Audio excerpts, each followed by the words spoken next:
Bienvenidos a Buenas Amigas Podcast. Soy Muzana, Nutrimuz en redes, nutricionista especializado en nutrición deportiva y en longevidad. Y yo soy Carlos Pérez, fundador de Regenera, experto en psiconeuroinmunología clínica. Y hoy vamos a tener un debate espectacular sobre nutrición y salud, abordando los temas más comunes en redes sociales, como puede ser la carne roja, el colesterol, la grasa saturada y muchísimo más. No os lo podéis perder. Buenas Migas es posible gracias al apoyo de India, un software de planificación nutricional increíble para los profesionales de la nutrición. Yo he probado la plataforma y he alucinado, la verdad. Me parece súper útil, primero porque te permite individualizar cada plan a un nivel increíble en minutos. Y segundo porque se adapta a la forma de trabajar de cada nutricionista, bien seas deportivo, clínico o un poco de todo. De verdad, es súper recomendable si ofreces asesorías personalizadas en nutrición. Si quieres, puedes probarlo ahora mismo gratis en getindia.com. También es posible gracias a Crown Sport Nutrition, una marca española especializada en nutrición deportiva de alto rendimiento, pero con productos aptos para atletas de todos los niveles. Lo que caracteriza a Crown es que no vende humo, todos sus productos están basados en la mejor evidencia, y por ello son utilizados por entidades como el Athletic Club, deportistas olímpicos y el mismísimo Carlos Alcaraz. Visita su web en la descripción para conocer todos sus productos. Bienvenidos a todos, hoy tenemos de nuevo otro debate, en este caso será sobre nutrición más orientada a la salud, y abordaremos los principales temas y mitos que podemos ver hoy en día en redes sociales. Y para ello tengo la inmensa fortuna, y de hecho aprovecho para darle las gracias por venir, a Muzana Busada, más conocido por Nutrimuz en redes, y a Carlos Pérez de Regenera, así que bienvenidos.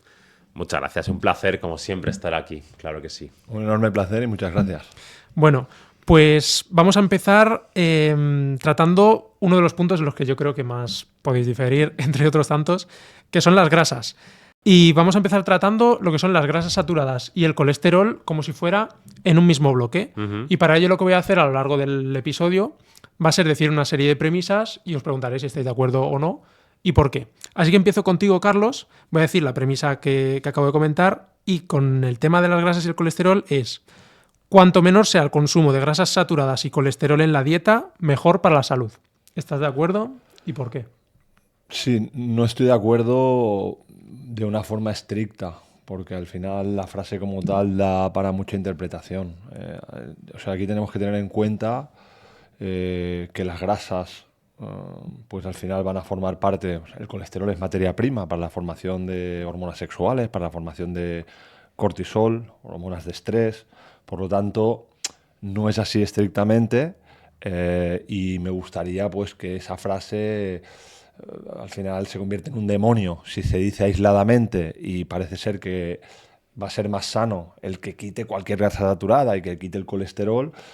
Pero si nos atañimos a lo que la fisiología del cuerpo necesita, pues hay que tener en cuenta que eso es tremendamente importante. Entonces nos iríamos al otro lado para entender que las grasas, en este caso colesterol, grasas poliinsaturadas, y que las grasas saturadas que entran y forman parte de un contexto alimentario correcto, pues están ahí, que forman parte de algo que se ha comido evolutivamente siempre, que es correcto, y también será fundamental contextualizar y entender en qué cuerpo está llegando eso, porque al final no tendrá nada que ver una persona con conciencia en su salud, desde la alimentación, su descanso, el ejercicio físico, la hidratación, a una persona que está en un escenario de inflamación de bajo grado, porque tiene un escenario de obesidad, es sedentario, se hidrata mal, tiene un nivel de estrés muy elevado, y en ese escenario de inflamación de bajo grado, pues ahí pues tendríamos que decir, hombre, ¿puede comer 2 huevos, 4 huevos cada día esa persona? Hombre, pues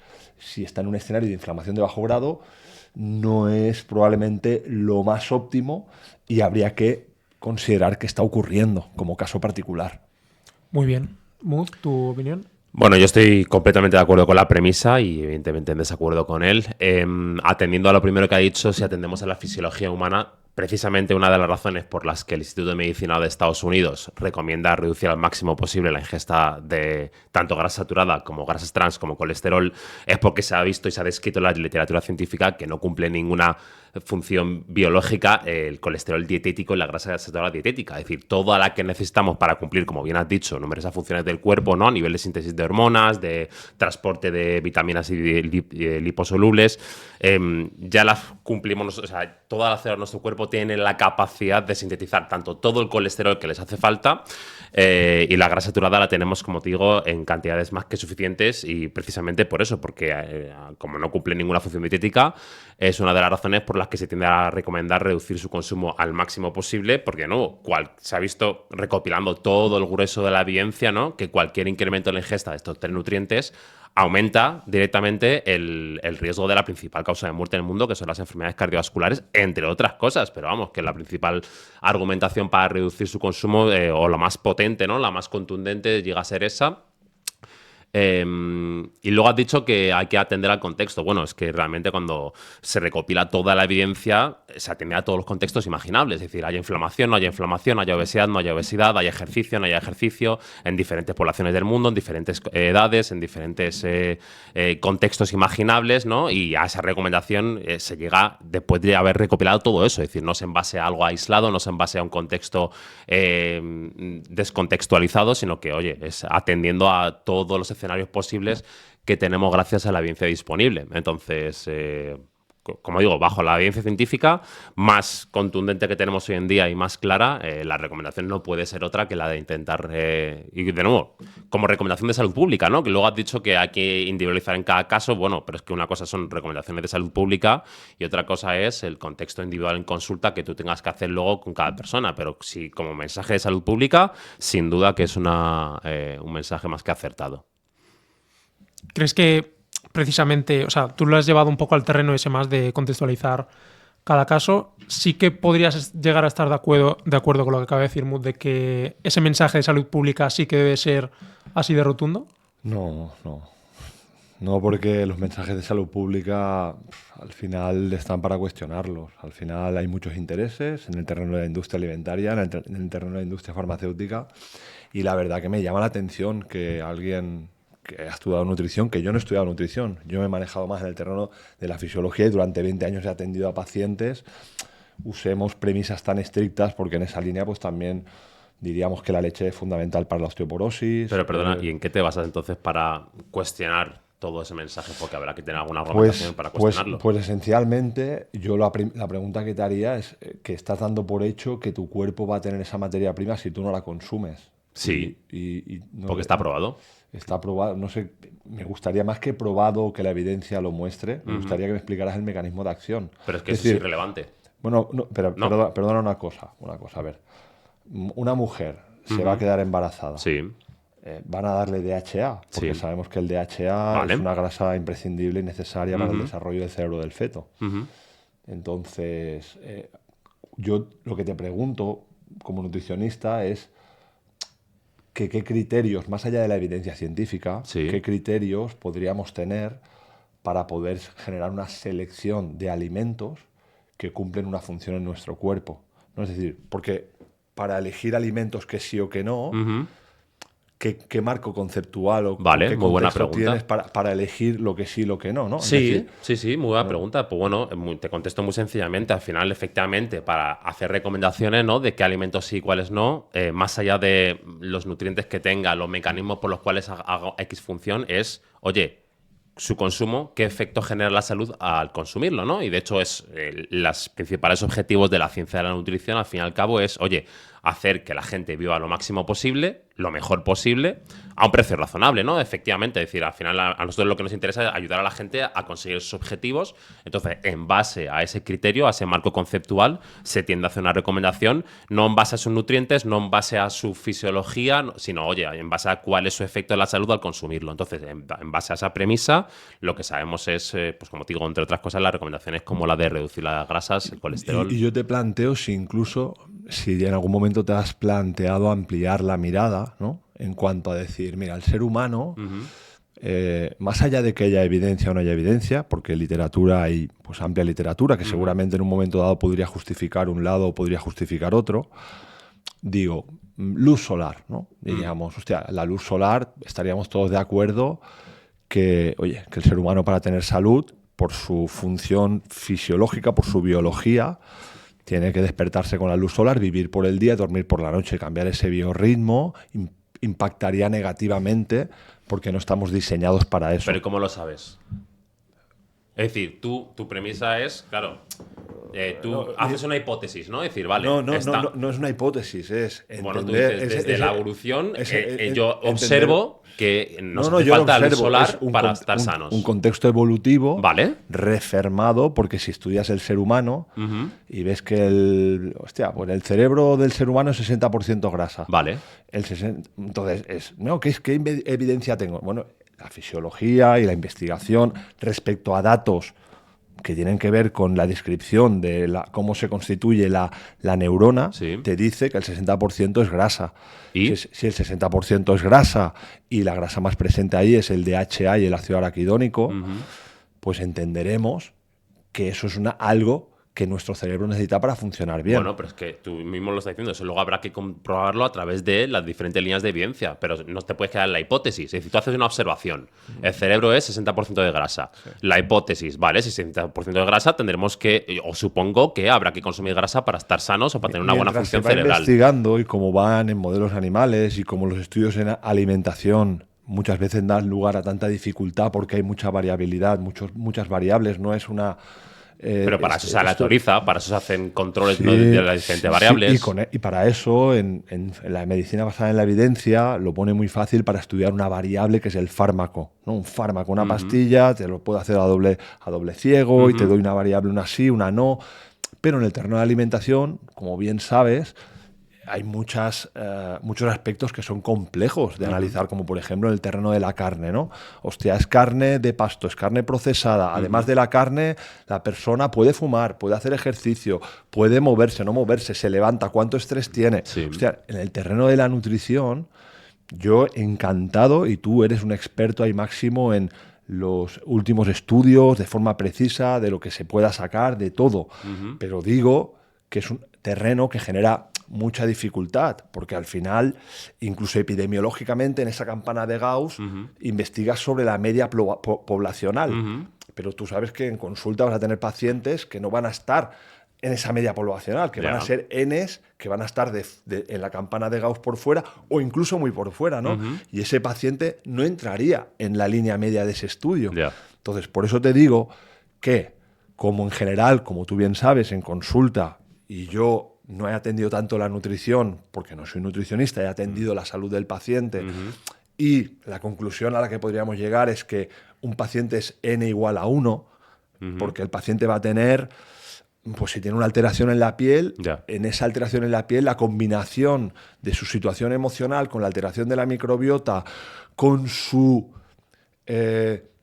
escenario de cómo se ha relacionado esa persona con la comida, porque a lo mejor a esa persona comer carne roja le da asco, porque es lo que aprendió con su familia, y por mucho que quiera comer carne roja porque yo te diga que está bien, le da asco y no puede, ¿no? Y seguramente que en un escenario de otro, pues irá mejor. Quiero decir que paciente es N igual a 1, y yo vengo a exponerte que el contexto evolutivo a mí me permite generar un acercamiento y un entendimiento donde, aunque vaya saliendo literatura científica que nos vaya remarcando y tú me puedas decir, hostia, que ha salido esto, que parece que apunta por aquí, pero sobre todo en el terreno de la nutrición y en la salud, que hay tanta variedad de aspectos, el contexto evolutivo es una hipótesis bastante potente, donde todo el mundo que nos escucha, cuando le digo, oye, que si analizamos nuestro cerebro y nuestra funcionalidad, nuestra biología, es verdad, tienes que levantarte y relacionarte con la luz solar. Sí, pero cuando tú dices, es verdad, o sea, a lo que yo me refiero, ese razonamiento es incompleto. Es decir, tú no puedes basar tus recomendaciones o tu actuación en clínica en base a un razonamiento que no termina de completarse pero mientras tanto... Porque hipótesis se pueden generar miles. Ya, pero a ver...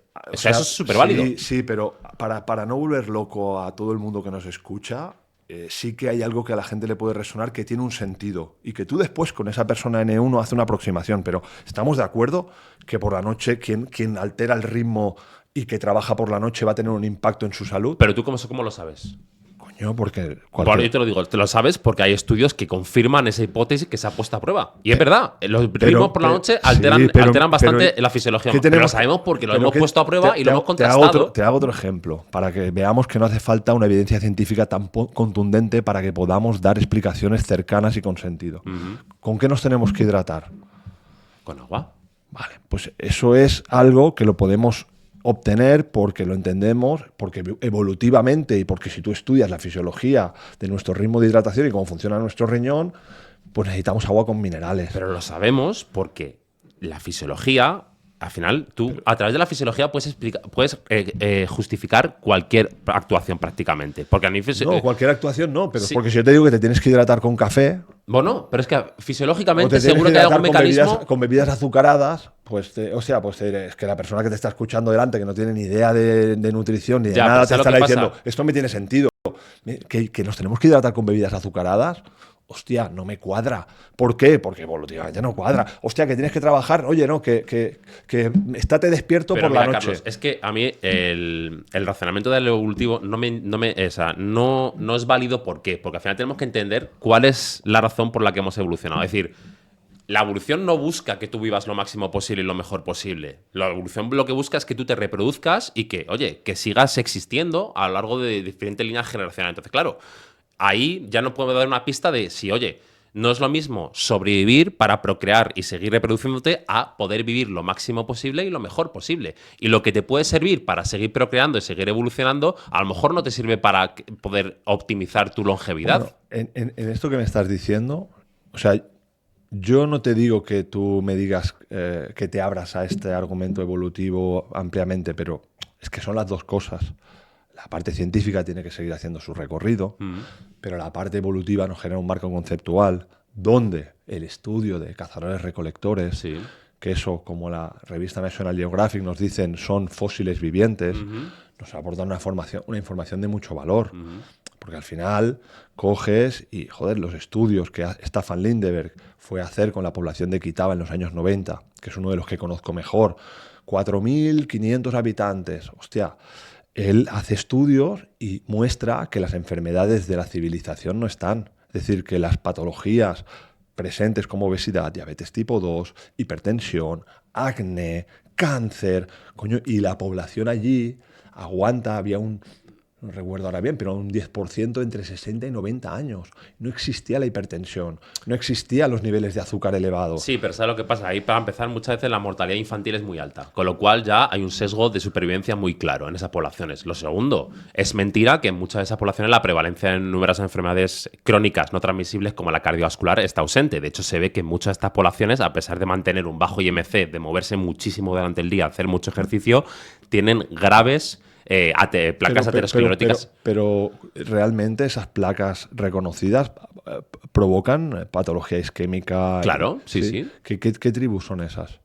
Porque eso. De todos modos. Digo, no, porque no las conozco y al contrario, lo que yo he escuchado de cualquiera de esas tribus, que después tenemos que. Oye, no, que hay una tribu que hace. El otro día había una tribu que lo que hacían era competir para ver quién se ponía en un momento dado más obeso, porque era más, o sea, todo es posible. Yo estoy abierto a todo, pero te quiero decir que ese marco de referencia a mí me parece como un marco de aproximación que es interesante y que nos ayuda a entender y a dar respuestas oye, ¿qué es la verdad absoluta? No es la verdad absoluta, porque en este sentido, al final que vamos a hablar de nutrición, lo que sí que vemos es que, oye, que el tema de que venga de fuente vegetal o de fuente animal, justamente vemos de todo tipo. Vemos las tribus que le meten un 90% de animal y las tribus que le meten un 80% de vegetal. Sí. Y cada una de ellas está saludable en su contexto. O sea, Bueno, eso es mentira, para empezar.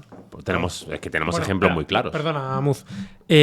No os he querido cortar porque nos hemos ido un poco de la premisa de las grasas, pero me ha gustado mucho lo que habéis expuesto cada uno porque creo que se va a poder aplicar a todo lo que hablemos hoy. Pero uniendo lo que venimos hablando de las tribus y demás, uno de los principales motivos que se podría tratar es, y aprovecho para preguntarte a ti, Muz, ¿cuál consideras que son los niveles óptimos de colesterol en sangre? Vale, pues bueno, los niveles óptimos serán aquellos en los que no se haya observado ningún tipo de prevalencia de enfermedad cardiovascular, ¿no? Es decir, aquellos que nos mantengan libres de esta enfermedad, ¿no? Y por lo que podemos ver, tienden a verse un riesgo mínimo o nulo a partir de 70 miligramos por decilitro de colesterol LDL. Pero luego, cuanto menos mejor. Es decir, la premisa es muy clara. Es decir, por menos debajo, o sea, por debajo de 70 parece unos rangos que se mantienen durante toda tu vida, reduces prácticamente al 100% la probabilidad de enfermedad cardiovascular, pero luego a partir de ahí se ha visto en prevención secundaria que, oye, no hay un límite inferior. Es decir, cuanto más seas capaz de bajarlo, más reduces el riesgo de enfermedad cardiovascular o de reiteración de esta enfermedad si ya la has padecido en primer lugar. Entonces, eso sería. Y lo uno con otra pregunta que te quiero hacer y que luego quiero que también me responda ambas, Carlos. Veníais hablando del tema de las tribus y demás, y uno de los alimentos que sabemos que más colesterol tiene, sobre todo en el día a día, es el huevo. ¿Cuál consideras que es el número óptimo de huevos que debe tomar una persona al día o a la semana? Vale, bueno, como mensaje de salud pública, sin atender luego a preferencias individuales, a gustos personales, además, como mensaje general, sin duda que la cantidad óptima es 0.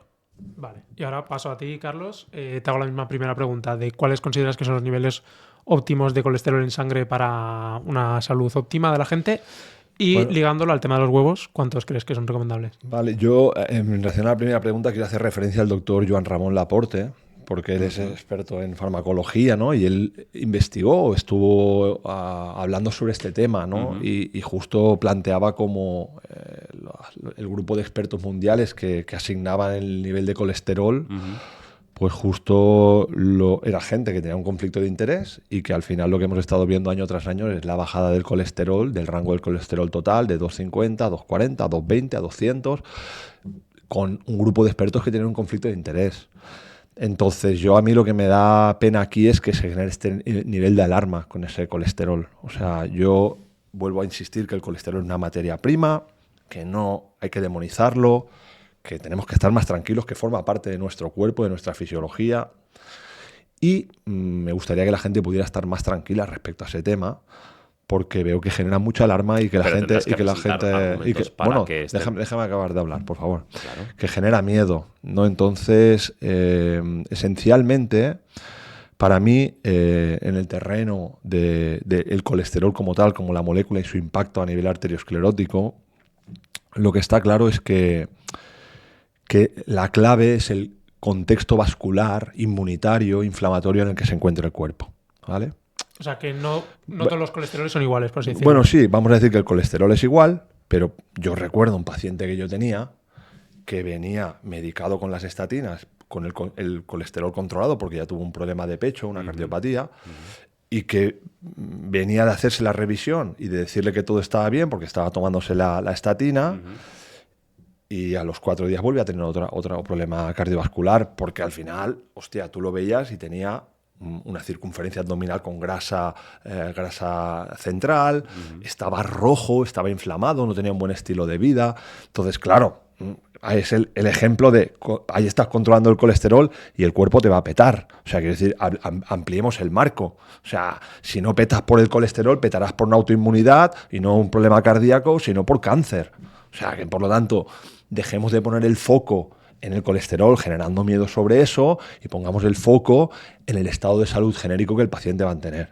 Si tú tienes un estado de inflamación que es mala alimentación, alteración de la microbiota, grasa infiltrada ectópica, una desregulación a nivel de descanso, si eso impacta en una activación de tu sistema inmunitario, especialmente la respuesta TH17, es una respuesta que induce un estado de producción de citoquinas proinflamatorias que van a impactar a nivel vascular. En ese escenario es donde el colesterol va a dañar, pero no es responsabilidad del colesterol, o no solo del colesterol, o no deberíamos de tratar eso solo frenando el colesterol y haciendo decir al paciente que no comiendo huevos o tomándote la estatina, porque si tuviéramos estatina no habría problemas cardíacos. O sea, si fuera solamente el colesterol, tendríamos el fármaco estatina que bajaría el colesterol y estarían dentro de los rangos y no habría ningún problema de corazón.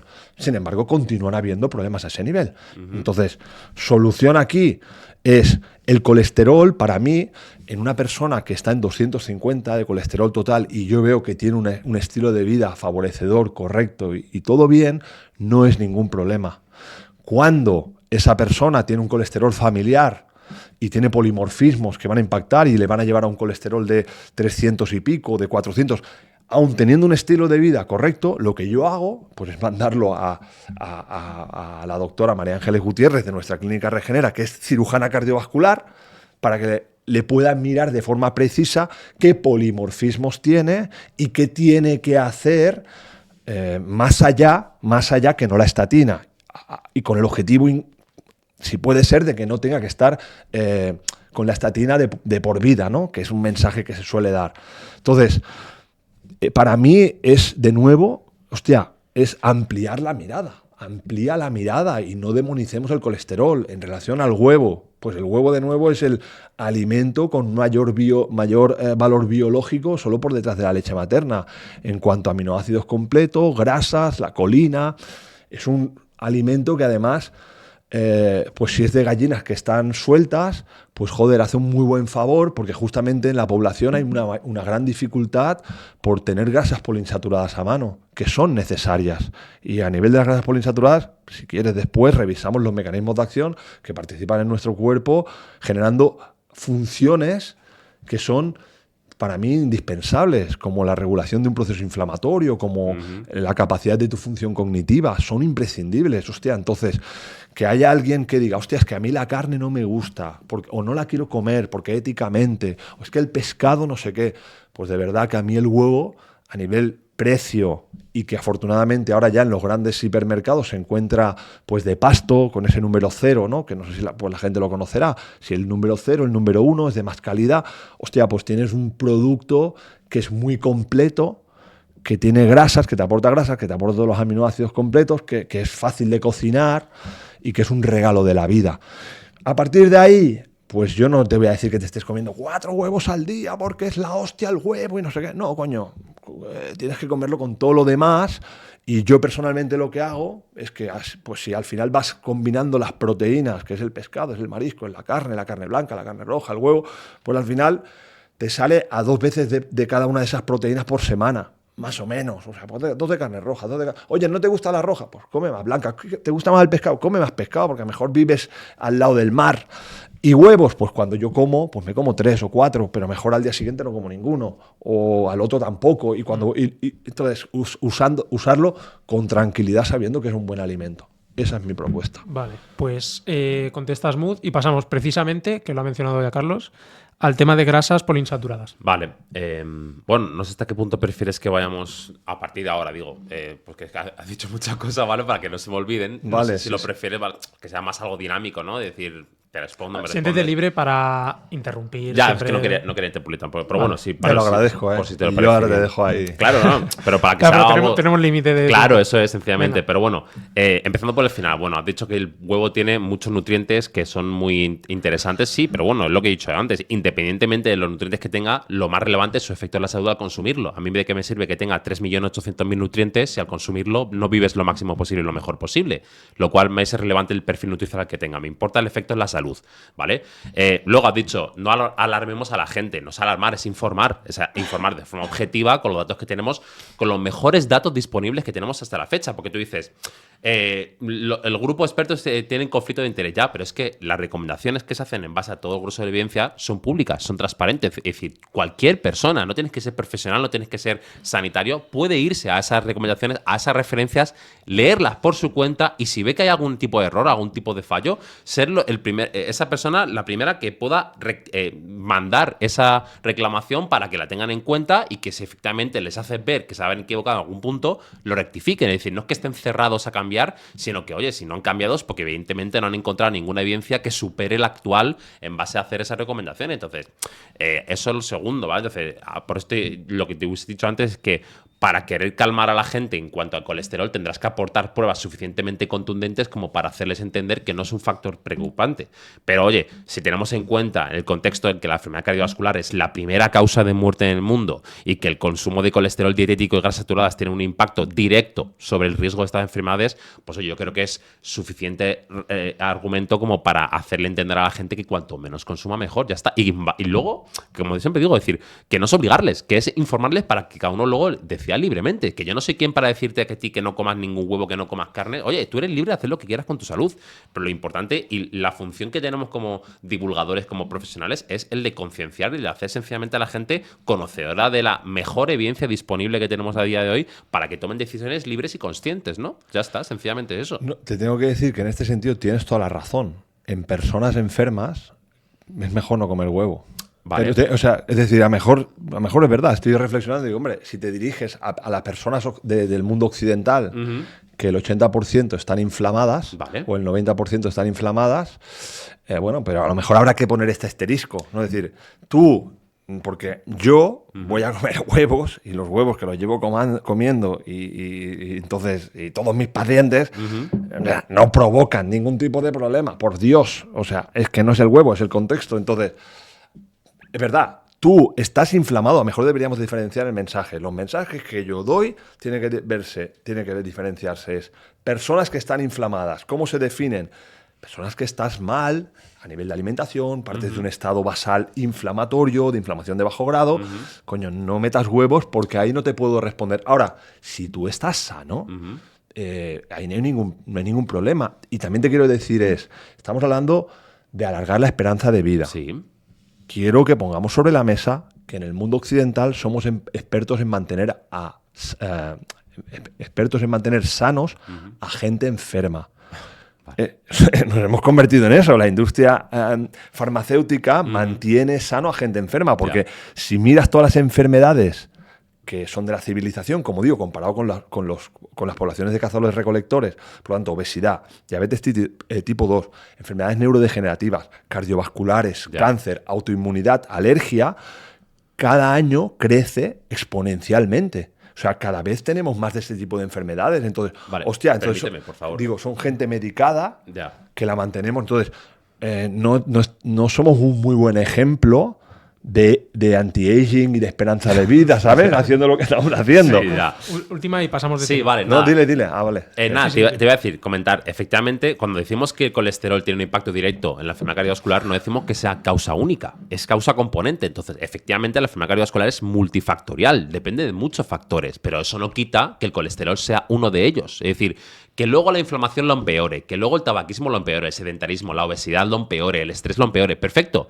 Pero a lo que voy es que el colesterol por sí solo causa enfermedad cardiovascular independientemente del resto de factores. Sí, pero ahí no estamos de acuerdo. Pero- él solo, el colesterol Ahí, solo. ahí yo creo que ya no vamos a. No, o sea, el colesterol solo. no vamos a el cambiar. colesterol solo. Sí, sí. Él solo. Tú dices, es Sí. multifactorial, efectivamente.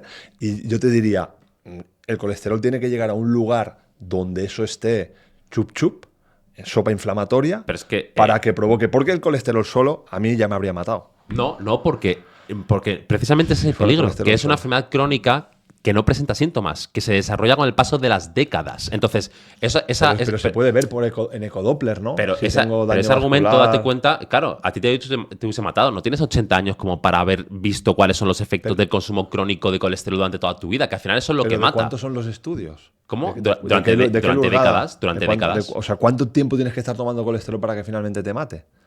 Depende del contexto de cada persona, pero lo que se ve es que cuanto más tiempo estés expuesto a altos niveles de colesterol, mayor es tu riesgo cardiovascular. Pero tendrás- independientemente pero de se- actividad física, de Sí, obesidad, pero que se de tendrá que ver inflamación. algún efecto. Te hacen un ecodoppler. Oye, yo llevo ya tomando colesterol, según como tú dices, tengo 47 años. Vale. Pues llevo tomando 20, bueno, toda mi vida. Pero Vale. vamos a poner en los últimos 25 años Vale. más.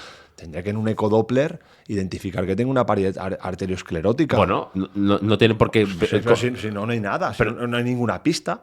Yo si me encuentro Pero mejor. precisamente, pero es que ese peligro, que no da pistas la enfermedad cardiovascular. Pero cero. Ninguna. No. O sea, tú puedes tener la placa formándose en tus arterias durante décadas Pero y hasta que. te la verán en un ecodoppler, en de- arteria. bueno, depende de la arteria. A lo mejor está formando una arteria que tú no has sido capaz de analizar. Porque, O sea, claro, no sé en todo el yo cuerpo a la vez. francamente, de verdad, que te tengo que decir que eso tiene un peso. Es decir, hostia, yo en ese sentido no siento que podamos estar hablando de que yo esté preocupado por este colesterol, que llevo 25 años comiendo y que me afecte a los 75, no sé, y que me ahí pete, no sé. Creo que petaré antes porque habré tenido un problema emocional. Pero o- puede ser. Si es que eso no quita la cosa. Pero entonces no podemos poner eso en el colesterol a 40 años vista, joder. ¿Por qué? Si es la principal causa de muerte en el mundo, no tenemos que Ah, poner el pero foco no- en ella. Ponlo, o sea, creo que como tú bien dices, es multifactorial. Ujú. Y si analizamos los otros factores, que es el estado de tu microbiota, el estado de tu sistema inmune, de cuánto puede estar activado, el cómo tienes activado el eje de estrés, la cantidad de vitamina D que tengas, la hidratación, o sea, hay tanto que va a generar un contexto favorecedor. Todo para eso, si en el colesterol alto, no provoca enfermedad cardiovascular. No, sí, todo eso sin el... Bueno, o sí, ¿eh? No, está comprobado. Es decir, daño vascular sí que puede haber. O sea, como pero puede es que haber está comprobado. daño Decir, inmune. no hay evidencia de que teniendo un nivel de colesterol por debajo del rango óptimo, aún siendo obeso, fumando, Pero teniendo pero inflamación. pero si este hombre que yo te cuento los tenía, porque tenía con las estatinas lo tenían controlado y volvió a petar. No, pero es que las estatinas. Es que las estatinas no eliminan el problema, reducen el riesgo. Ya, pero ¿cómo una persona que tú tienes con inflamación de bajo grado, que le estás viendo, Sí. está rojito, está obeso, Sí. está con grasa ectópica, ¿cómo nos vamos a centrar en no vamos a tener el colesterol por debajo, que a este hombre no le va a pasar Entre nada? otras cosas. Claro que le va a pasar. Es imposible que no le pase. Claro, pero sí, está y claro. ahí te digo, es que vale la pena que ampliemos esto a otras enfermedades. Ya, que estás sufriendo. Ya, Vale. a ver, yo sé que el tema estás sufriendo, colesterol mola estás mucho sufriendo. porque da para un podcast entero, Vale, pero nada, no hay que pasa nada. pasar. Venga, va, seguimos. Seguimos precisamente con uno de los temas que más se suele ligar al tema inflamación y demás, que comentabas tú, Carlos. Y voy con esta premisa, Muz, que es: los aceites vegetales como el de maíz o el de girasol son proinflamatorios y debemos evitarlos. Vale, completamente falso. ¿Por qué? Porque la principal fundamentación de este argumento es en base a teorías mecanicistas, en base a estudios en animales incluso, te diría. Pero cuando nos vamos a los estudios en humanos y vemos cuál es el efecto del consumo de aceites refinados vegetales, vemos que lejos de provocar un aumento de la inflamación o de riesgo de enfermedades cardiovasculares, reducen el riesgo, ¿no? Entonces, eso es lo importante, ¿no? Siempre el irnos a, oye, ¿cuál es el efecto en humanos? No a teorías o a mecanismos en concreto o a estudios en ratas o a estudios aislados. No, oye, el consumo del alimento en sí mismo, ¿vale? ¿Cuál es su efecto en la salud al consumirlo? Y como digo, comparado con grasas saturadas, el consumo de aceites vegetales, que al final es rico en grasas poliinsaturadas, reduce el riesgo cardiovascular. ¿Ahí incluyes también el aceite de oliva en esos estudios? Sí, claro. Vale, o sea, ¿están todos metidos en el mismo saco? Es decir, un girasol que un aceite de oliva. Es decir, se comparan entre ellos también. Luego hay mejores y peores dentro de los aceites vegetales. Sí, Vale. sí, claro. Por ejemplo, luego hay excepciones como el de palma, que es muy alto en saturadas, ¿no? Como el... ¿cuál era el otro? El de coco, efectivamente, que también es muy alto en grasas saturadas, ¿no? Pero por regla general tiende a tener un perfil lipídico mucho mejor que otras fuentes de grasa, como te digo, como la mantequilla, como el sebo, como pues demás fuentes. Vale. Bueno, yo te agradezco y me encanta tu conocimiento científico de ser capaz de conocer los datos más recientes con la variable aislada, ¿sabes? Y está cojonudo tener ese dato. Después, si eso lo trasladas y le amplias el contexto y le das otro entendimiento, pues yo también ahí, de la misma forma que me encanta lo que planteas, te animaría a revisar, por ejemplo, pues la literatura de Charles Serhan, ¿no? De la Universidad de Harvard, que con ello he aprendido cómo somos capaces de resolver un proceso de inflamación, es decir, cómo la membrana celular de cualquier célula de nuestro cuerpo, según la composición de grasas que tenga, va a tener una mayor capacidad de producir sustancias especializadas proresolutivas, como las lipoxinas, las maresinas, las resolvinas, y cómo para eso nos habla de un perfil lipídico más favorecedor, ¿no? Entonces, concretamente, cuando hablamos de las grasas poliinsaturadas, como tú bien sabes, pues tendremos EPA y DHA y tendremos el ácido araquidónico, ¿no? Y arriba de esa cadena pues está el ácido linólico o el alfa-linolénico, ¿no? Entonces, tenemos una ineficiencia, porque hay una ineficiencia en las enzimas, en el traspaso del ácido alfa-linolénico en el alfa-linolénico en EPA o DHA y el linólico en ácido araquidónico. Son enzimas que son más ineficientes en el ser humano. Se hipotetiza que probablemente porque en la evolución nos trasladamos a los Australopithecus, seguramente ya tenían un contexto rico en ese tipo de alimentos y entonces el cuerpo decidió pues no gastar energía en esto, de tal manera que podríamos decir que son grasas EPA, DHA y ácido araquidónico que se convierten en grasas, podríamos decir, esenciales, que las deberíamos de comer porque si no nuestro cuerpo no lo puede producir, ¿no? Entonces, justamente cuando el aceite vegetal entra, en este caso, pues... Vamos a utilizar como ejemplo el aceite de girasol, que es el que el aceite de girasol, que sería el ácido linólico, claro, si tienes más ácido linólico que ácido araquidónico en la membrana, vas a tener una peor capacidad de producción de moléculas antiinflamatorias, porque el ácido araquidónico genera la respuesta proinflamatoria a través de las prostaglandinas, pero él mismo después es capaz de producir lipoxinas.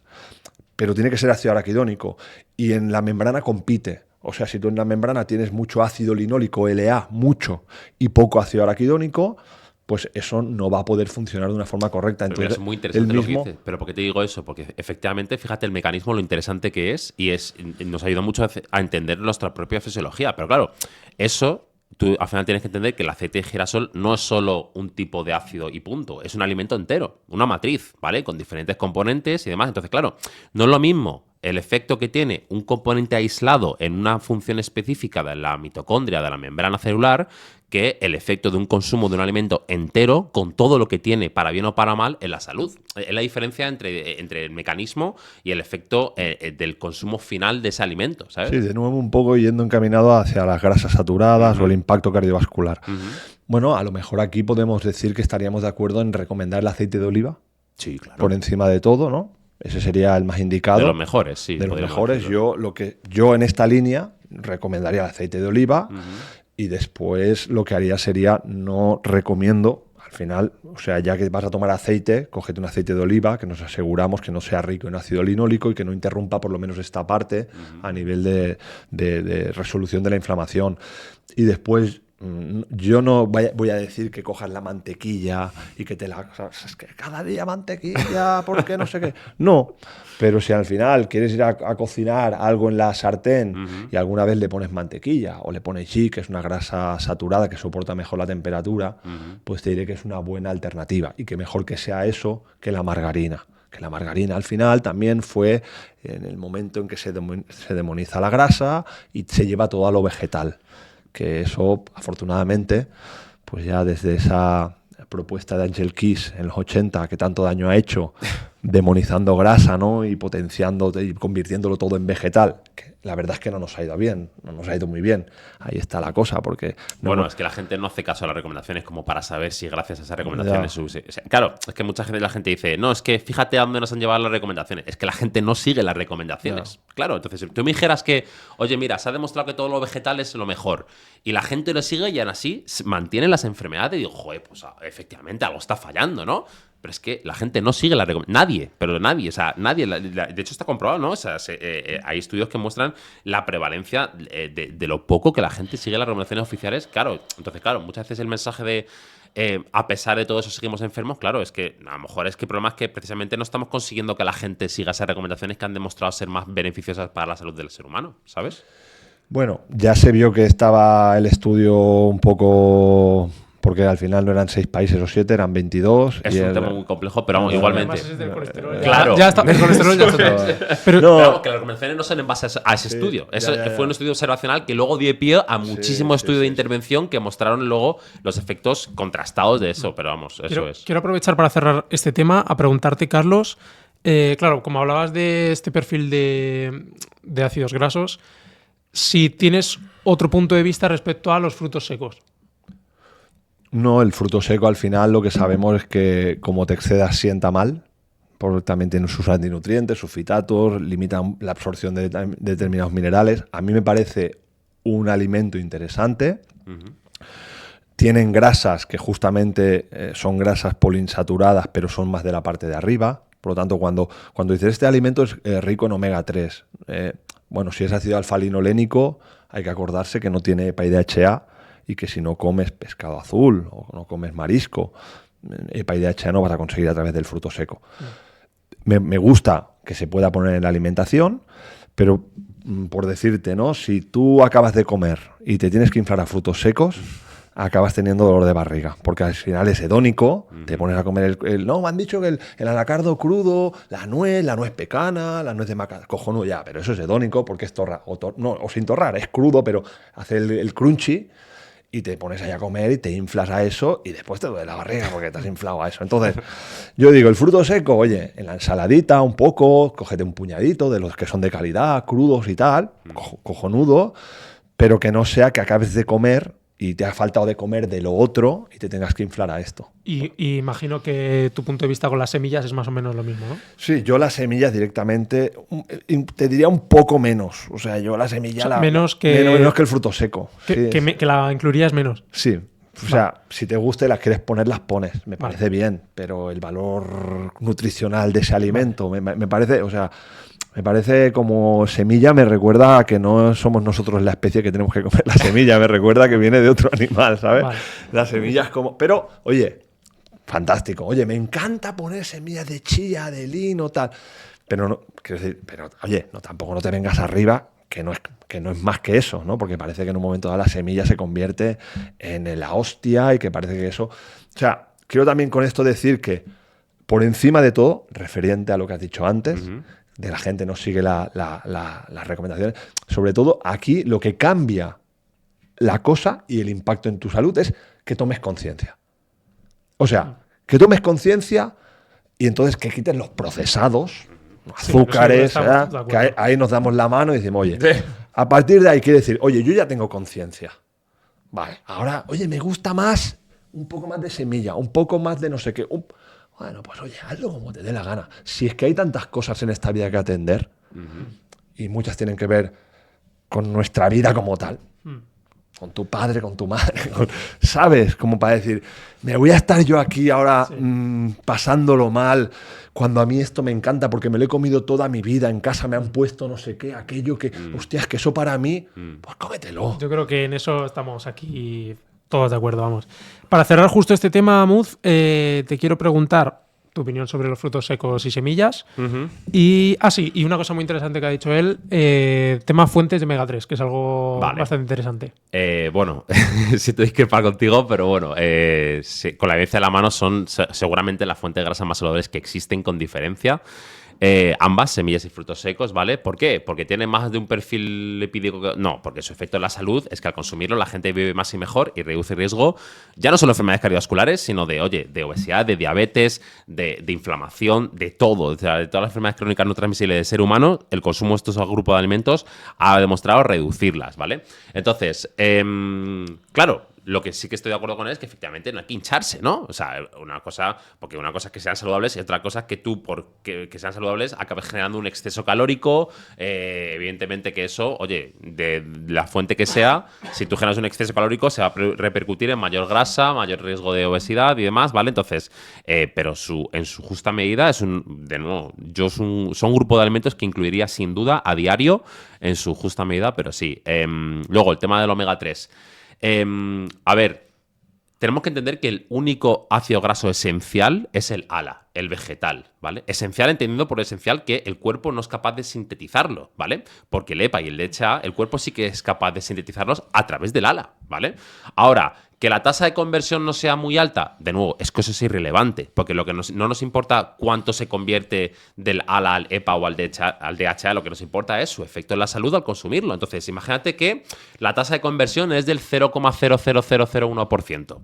Pero igualmente, la gente que consume más ALA y menos EPA y DHA de fuente de pescado grasos o de marisco vive más y mejor. ¿Cuál es la mejor alternativa? Pues lo que ha demostrado que hace que viva más y mejor. Pero ¿y por qué no va a comer pescado azul? Porque te ha dicho que es necesario el pescado azul por el EPA y el DHA, sí. ¿vale? No es necesario porque hay poblaciones que no consumen nada de pescado y se ve que están libres de enfermedades cardiovasculares, que no tienen mayor riesgo de enfermedades cognitivas, ¿no? Que se le puede asociar más, ¿no? Este tipo de nutrientes a este parámetro de la salud. Entonces, necesario como tal no es, ni mucho menos. Entonces, hacer una recomendación en base a algo que sabemos que no ha demostrado ser necesario, pues no se sustenta, básicamente. Bueno, luego vamos a pasar... Vale, que quería decir algo que... O sea, que a mí lo del 0,00001 me preocupa porque al final, no sé, creo que es importante que seamos conscientes que nuestros receptores nucleares, los receptores nucleares, los que están en el ADN, no los de membrana celular, son todos grasas dependientes. Vale. Es decir, es que tienes un receptor para EPA y DHA, no para ALA. Tienes receptores para vitamina A. Vale. Tienes receptores para vitamina D, que es colesterol dependiente. Y tienes receptores para estrógenos y cortisol, que es grasa dependiente.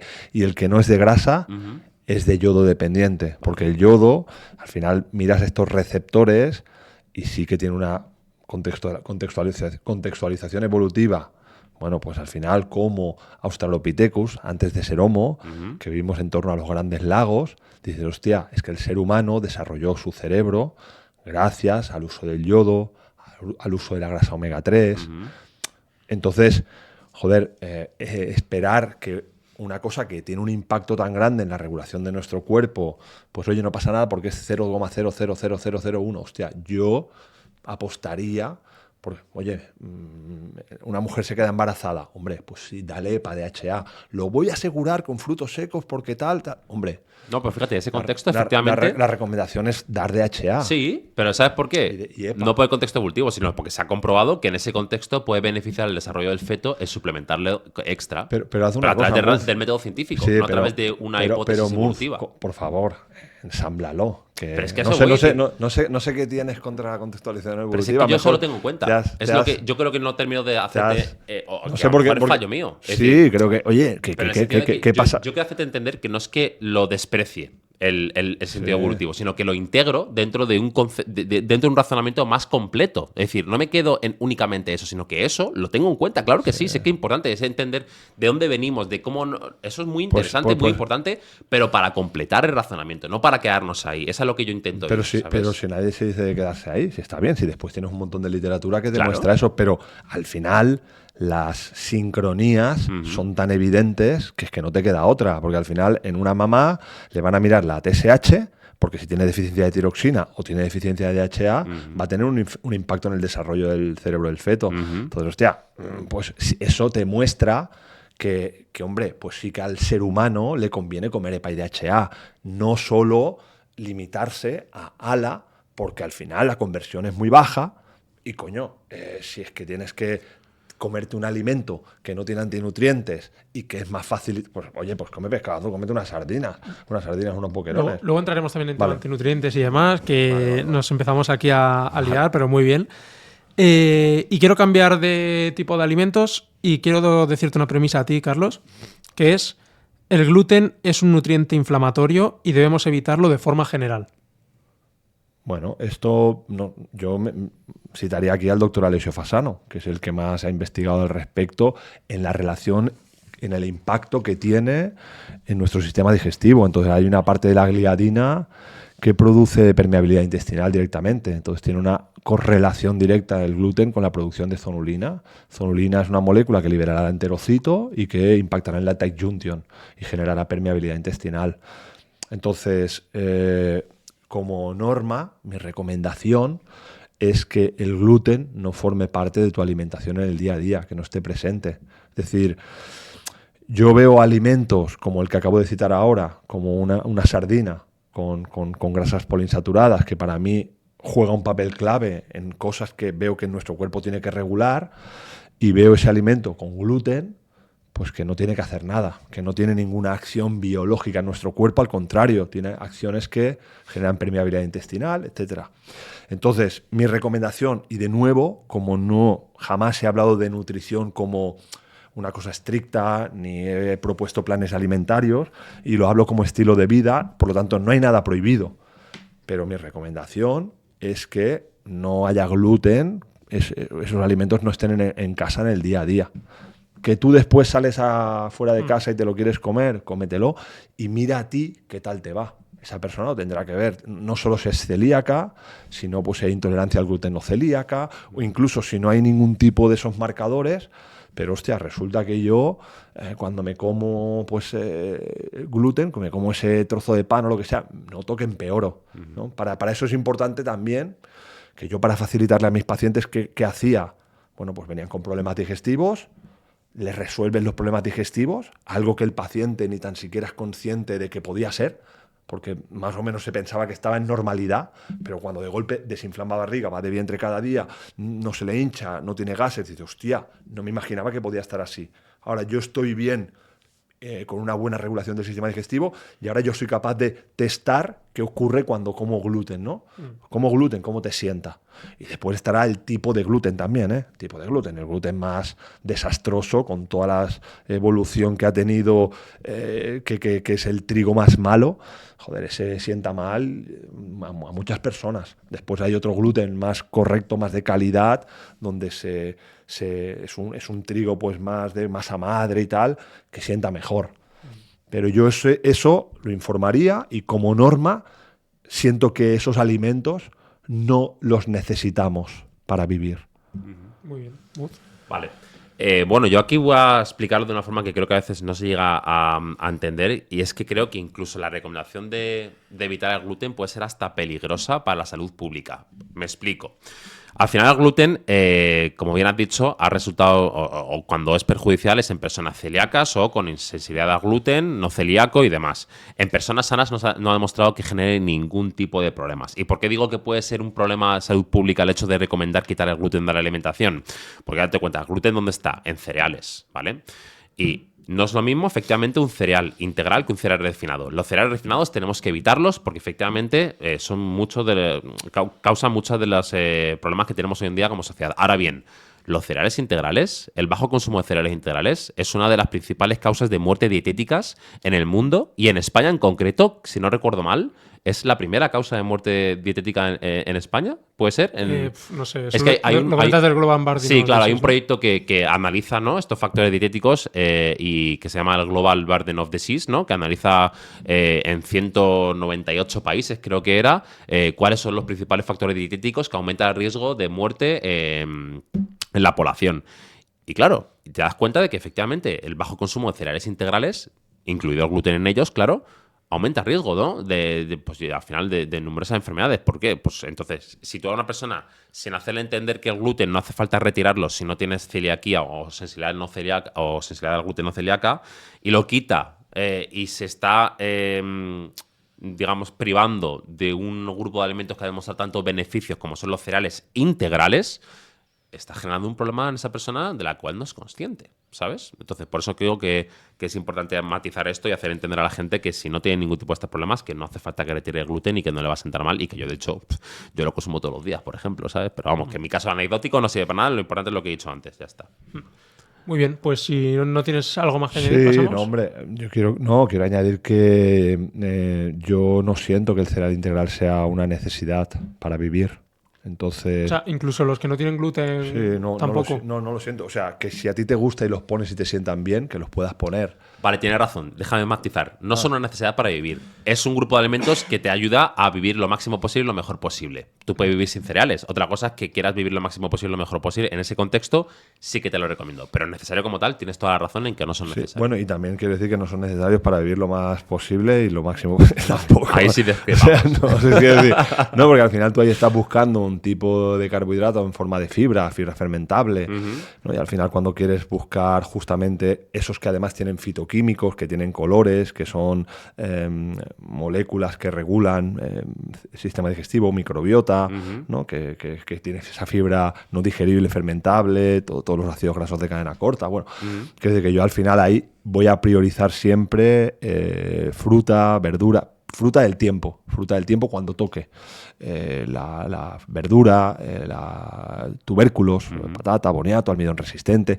Yo priorizaré eso porque siento que evolutivamente y como grupo de alimento me va a aportar más, porque prefiero, ya que vas a comer esa fuente alimentaria, prefiero que tengan colores y que tenga esos fitoquímicos. Entonces prefiero elegir esto. ¿No? Ya está, oye, que a mí el cereal integral me sienta bien, tal. Bueno, ya entraremos, supongo, pero quiero decir que ahora estamos aquí en un grupo de alimentos que para mí lo importante es que pueda haber la grasa y que puedan haber los aminoácidos, porque realmente eso es lo que después va a jugar un papel determinante en los ritmos de hambre-saciedad.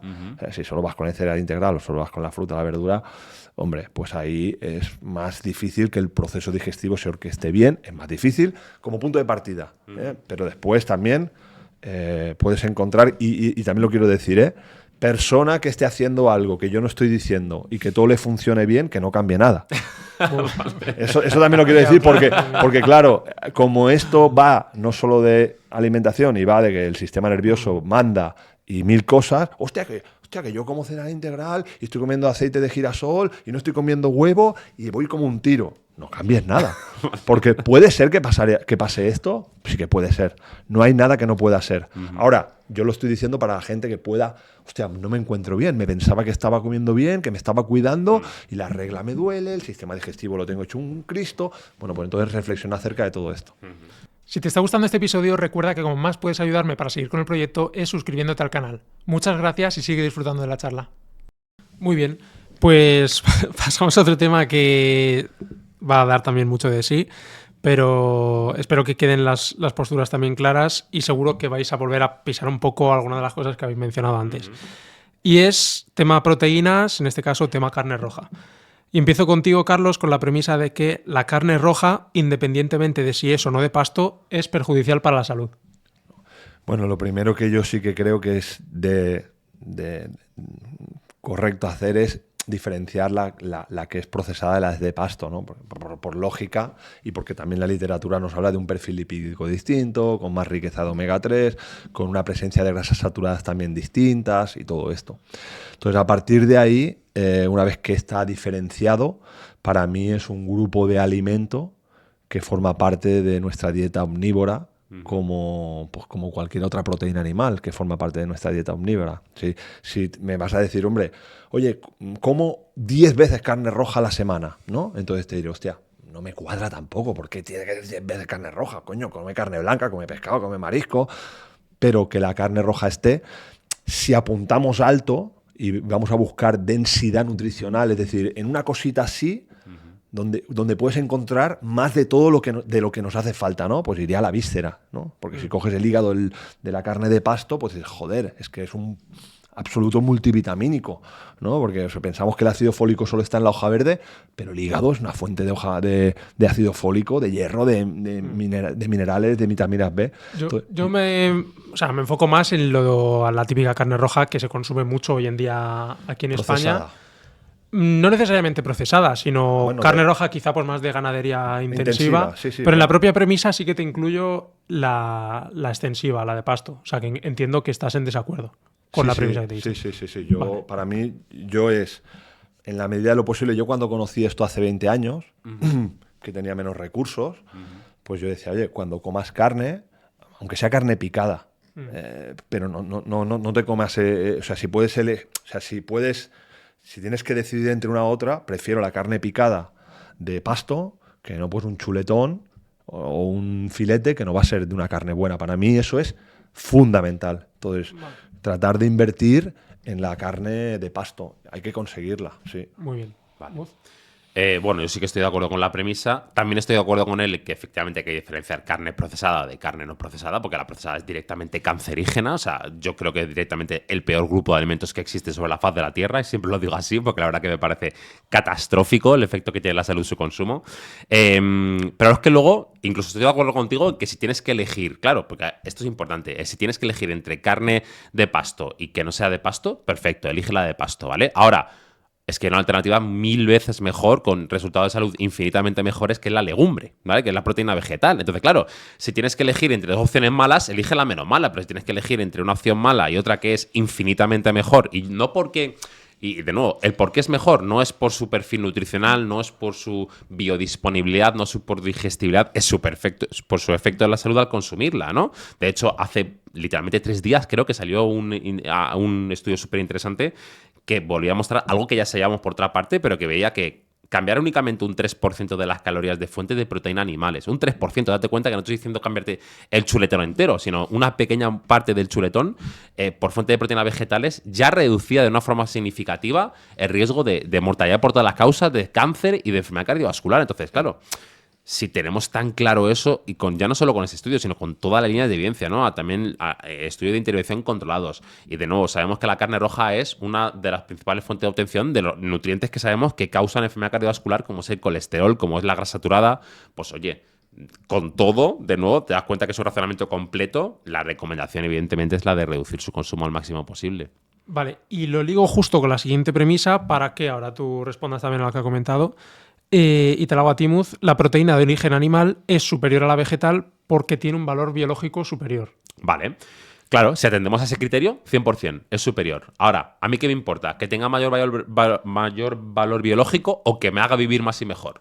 Claro, entonces, en función del criterio que tú utilices para clasificar un alimento, serán mejores o peores unos u otros. Pero lo importante es elegir bien ese criterio, ¿no? Definirlo bien. Entonces, claro, si a ti lo que te importa es vivir lo máximo posible y lo mejor posible, independientemente de su valor biológico, de su digestibilidad, de sus nutrientes, oye, sin duda que la proteína vegetal es infinitamente mejor que el animal, pero en todo, ¿eh? En resistencia a la insulina, en enfermedades cardiovasculares, en diabetes, en cáncer, en inflamación. O sea, es que es todo. Es una cosa abrumadora y la cual es que hoy en día yo creo que es de las cosas más claras que tenemos en la literatura científica en cuanto a la nutrición.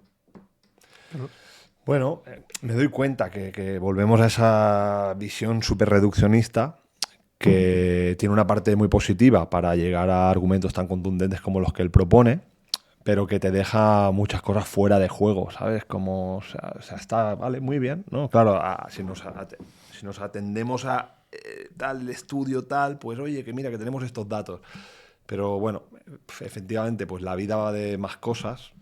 Y después en la legumbre pues encuentras que a mucha gente no le sienta bien, por ejemplo, ¿no? Hostia, pues que la tengo que poner a hervir, bueno, los antinutrientes, la tengo que poner a hervir, la tengo que poner en remojo, etcétera, y me da un montón de gases, ¿no? Entonces, al final, en el terreno propiamente de resolución de una alteración inmune, por ejemplo, de una inflamación a diferentes niveles, hostia, pues la legumbre no va a ser muy interesante meterla porque no ayuda en ese proceso. Discrepo. No obstante, que para mí meter te sienta bien, la pones ahí, te sienta bien, la como 2 o 3 veces a la semana, perfecto. Pero yo, desde luego, que quitar la proteína animal y meter solo la vegetal me parece una cosa, te diría incluso, no sé, o sea, al menos que no puedas tolerar nada a la proteína animal, pero por elección propia, no tocar la proteína animal y meter solo el garbanzo o la legumbre, Sí. es como decir, hostia, ¿qué estás haciendo? O sea, no estás entendiendo bien las cosas. Después trataremos el tema de la dieta basada en plantas, ¿vale? Por si ahí os queréis explayar un poco más en posibles nutrientes y a demás. Aquí Contesta. Sí. matizar que no es lo mismo hinchazón que inflamación. Entonces, es verdad que hay mucha gente que la legumbre le sienta mal porque no está acostumbrada a su consumo, ¿no? Pero aquí siempre queda el mismo ejemplo, pero es que es verdad. Si tú a la persona... Estamos de acuerdo en que el ejercicio es beneficioso, ¿vale? Ahora, una persona que no se ha movido el sofá en años y que tiene obesidad, como le pongas a correr, se va a romper por todos los sitios, va a tener agujetas por todos lados y no va a querer volver a hacer ejercicio en su vida. ¿Significa por eso que el ejercicio es negativo o malo para la salud? No, significa pero que... eso con el huevo no pasa. Pero que... Las agujetas comiendo huevo no ya, pasa. pero ¿sabes lo que pasa? Que lo importante... que ahí me lo estás diciendo. No, pero claro, que con el pescado no a lo que voy es que agujetas. un efecto agudo... Te tienes que adaptar a qué. Claro, al ser capaz de fermentar la fibra que tiene la legumbre y a tolerarla. ¿Por qué? ¿Pero por qué tienes que adaptarte? Porque su efecto a largo plazo ha demostrado ser beneficioso, no porque sí. Pero también hay que atender un poco al sentido. O sea, es que esto ¿Qué sentido?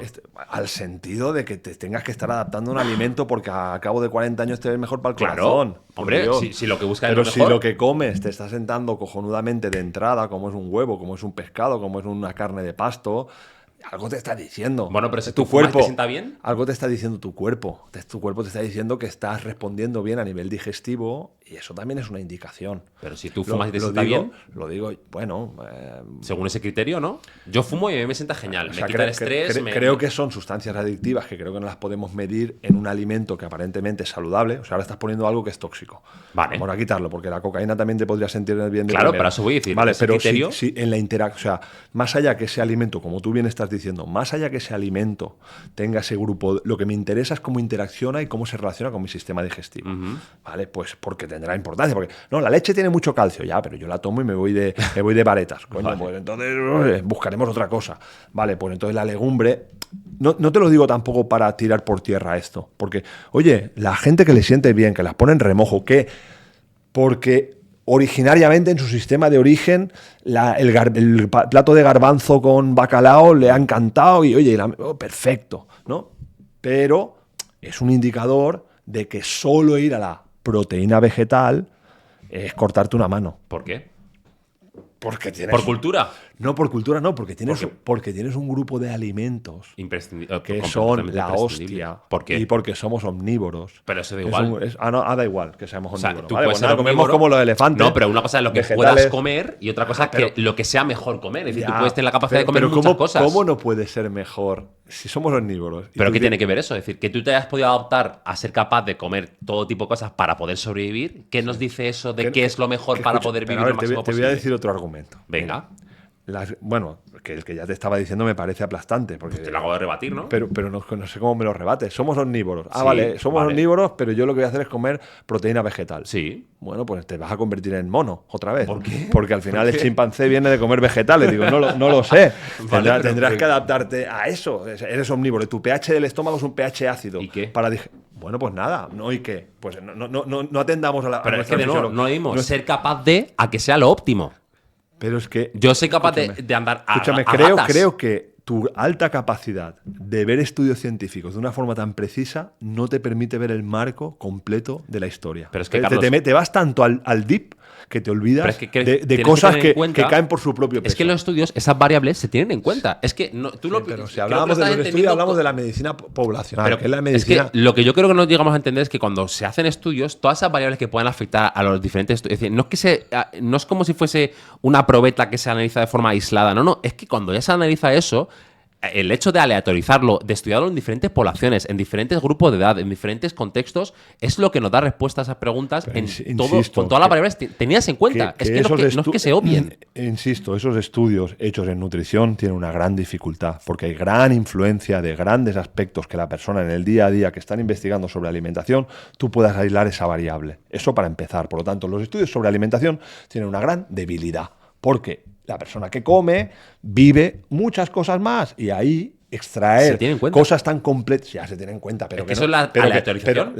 pero eso no puede ser como una pastilla y un placebo que vas a ser preciso. En la alimentación eso es tremendamente complejo. Entonces, que tú con eso llegues a la conclusión de que la proteína vegetal exclusivamente sería muchísimo mejor que no tocar la otra, Sí. es anti-ser humano. El ser humano en la fisiología, ves que su cerebro está compuesto por grasa, que el estómago tiene un pH Ya hemos de hablado de 3, eso. y que cuando tú te comes esto así, pues si tiene grasas poliinsaturadas, pues cojonudamente. Si tú te comes el huevo y en esa porción, además de todo lo que entra, que te da la legumbre, metes la grasa poliinsaturada, coño, pues que vas a estar comiendo legumbres que no tienen nada de grasa poliinsaturada. Lo que yo hago, sí. Eso es. No, y estará bien para ti. Pero es que eso, hostia, si tienes opción de lo otro, que te gusta comer legumbres, comete 2 o 3 veces a la semana si te sientan bien. Pero no dejes de estar lo otro, que lo otro tiene un alto valor biológico y van a asegurar las grasas poliinsaturadas que la legumbre no te lo va a dar. Pero te das cuenta que estás, a Pero- lo que ya he respondido yo, que estás haciendo esas recomendaciones en base a criterios que no son, o sea, que no son válidos. Es decir, que tenga un valor biológico, ¿qué me importa si no me hace vivir más y mejor? Pero ¿cómo que no son válidos? ¿Pero cómo puedes quitar del medio la proteína animal?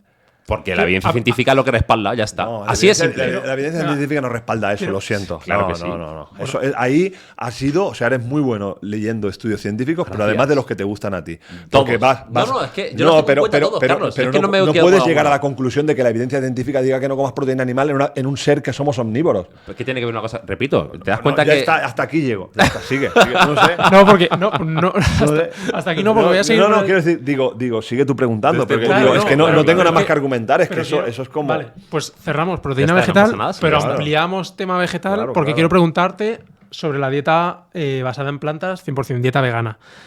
Y la premisa es: una dieta vegana es, en términos generales, peor para la salud que una dieta omnívora. Sí.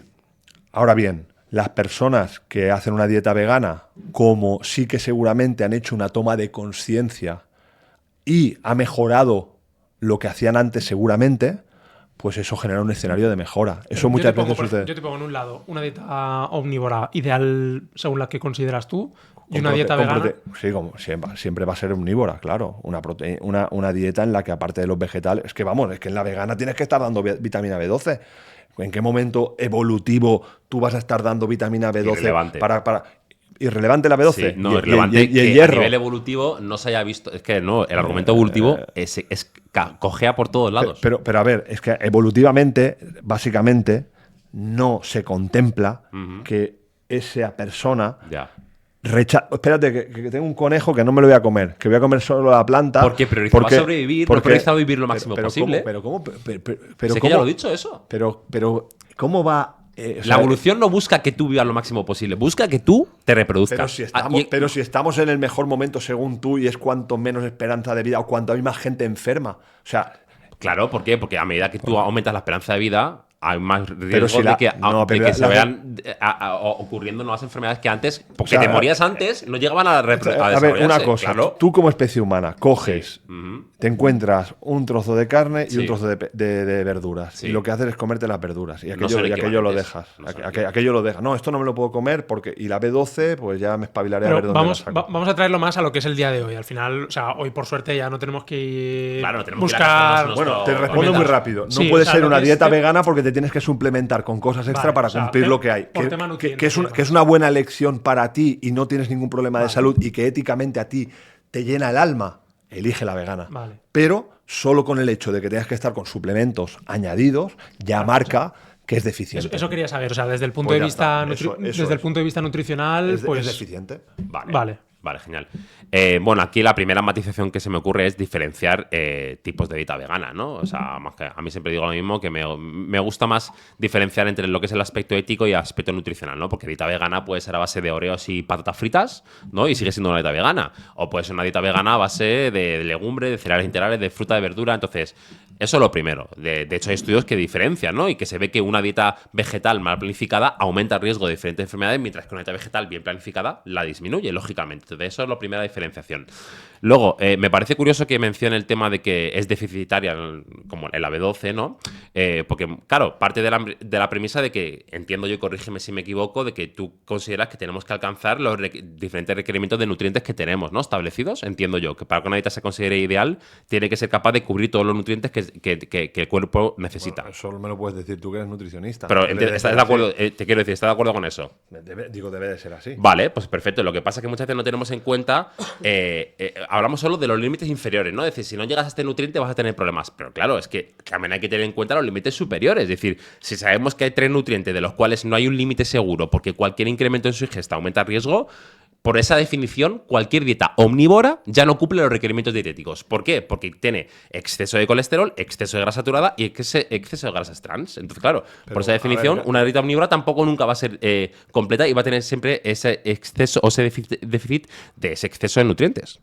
Vale, para ligarlo un poco mejor y ser más precisos, ¿cuáles son los nutrientes que tú consideras que serían deficitarios? No, en este caso la B12, el hierro. Es fácil que también la homocisteína pueda subir por encima de rango.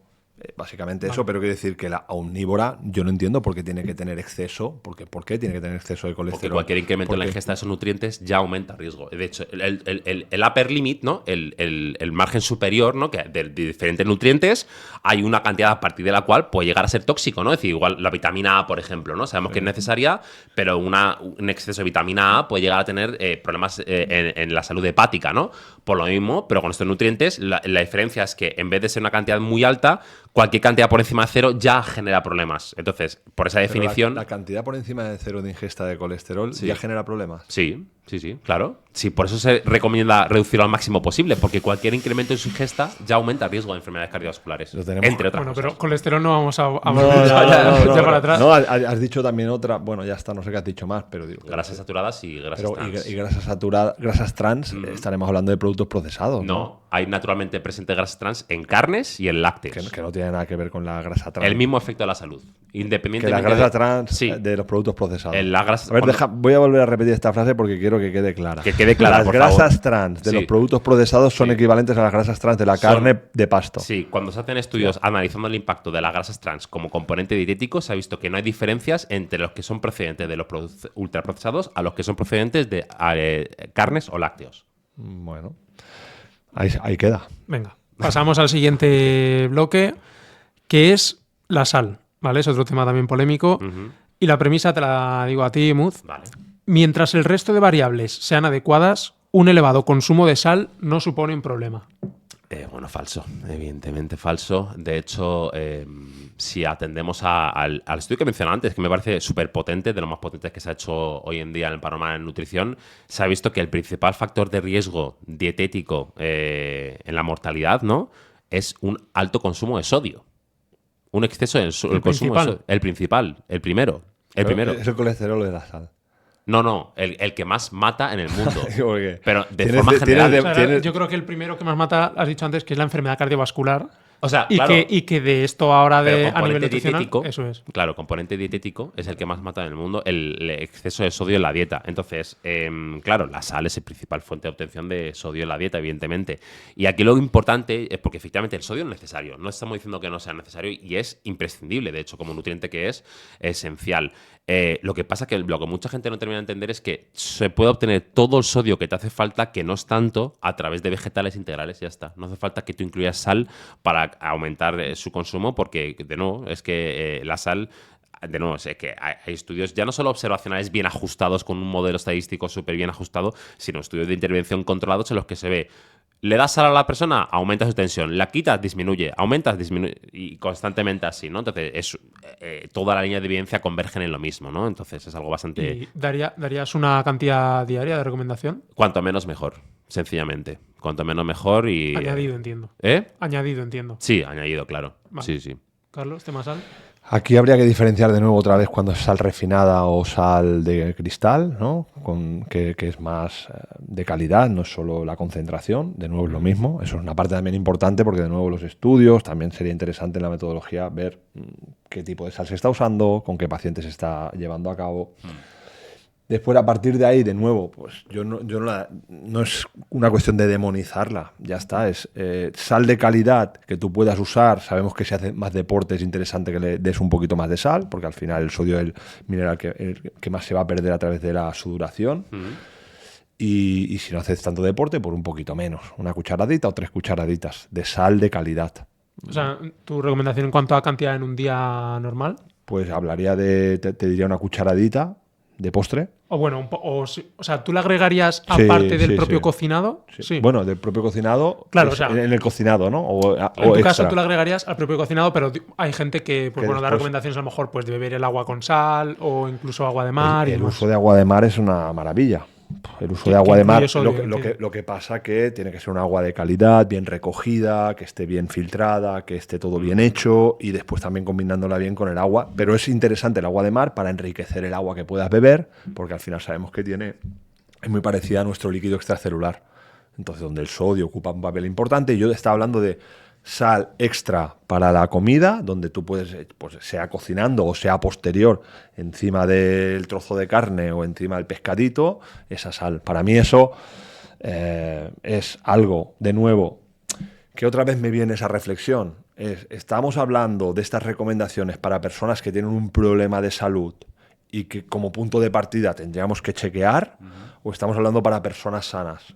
Para Claro. todos, general. Sí, sí, bueno, para todo general. Bueno, si una persona tiene un problema de hipertensión, o sea, está con una inflamación de bajo grado y parte de una situación de hipertensión, pues tendremos que tener cuidado de entrada con el uso de sal, porque al final que no es, o sea, no es eso lo que ha provocado la alteración, que otra cosa es que ahí se tome esa medida porque el uso de sal ahí no va a ser tan correcto o va a ser, no está indicado terapéuticamente, pero cuando tú restableces en una persona sana es interesante después meter la sal como un aporte extra de sodio.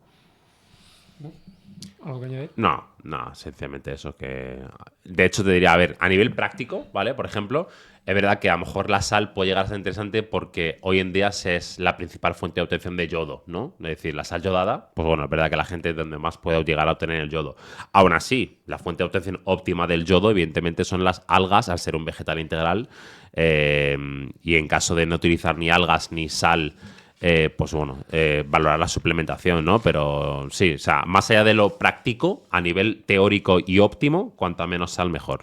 Vale. Y bueno, entiendo que los dos estés de acuerdo en que una de las peores fuentes de sal son ultraprocesados y demás, que sería lo primero en Eso retirar, es uno ¿no? de los, claro, eso es uno de los engaños que hay, porque ahí es donde hay un extra y un uso del sodio que no cuadra. Está Pero mal. ahí Bueno, está en claro. ultraprocesados y no tan ultraprocesados. En muchos otros alimentos que no consideraríamos tan malos. Sí, sí, estamos- Pero Bueno. en este caso, como fuente de yodo óptima, nada de marisco y de pescado para ti. No, claro. A nada. No compensa. Al final, te das cuenta que es una elección entre riesgo-beneficio. Es decir, oye, el beneficio me da yodo, ¿vale? Me da selenio incluso, ¿vale? El riesgo, que me está aumentando el riesgo de numerosas enfermedades, ya, porque claro, tú tienes en cuenta eso, pero ten en cuenta... Pero te has dejado una parte de la literatura por revisar. ¿Cuál? La que tiene que ver con el pescado azul. ¿Cuál? Te la has dejado por revisar. ¿Cuál? La que tiene en cuenta los microplásticos, los contaminantes ambientales, la grasa saturada, el estado que muchas veces se encuentra en los pescados, que es deplorable, y la comparativa con productos vegetales. No, es que se tiene todo en cuenta, claro. Se tiene todo en cuenta. Vale, ya está.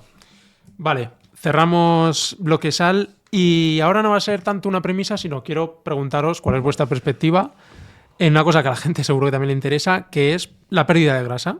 Vale. Entonces, Carlos, yo te digo a ti, por ejemplo, si yo quisiera perder grasa de la mejor forma posible, ¿qué consejos me darías tú? ¿Cuál sería tu punto de vista? Primero decirte que te mandaría a un nutricionista, mejor no con él, porque dirías, no vas a comer ni pescado ni carne y la liamos, pero te mandaría a un nutricionista para buscar eso, ¿sabes? Con todo el cariño. Pero Sí, diría, no te preocupes, no te preocupes. Bueno, yo ahí, para mí, aquí, o sea, algo que me interesa siempre es hablar de estilo de vida. O sea, no, ¿sabes? A mí el plan más de... integral.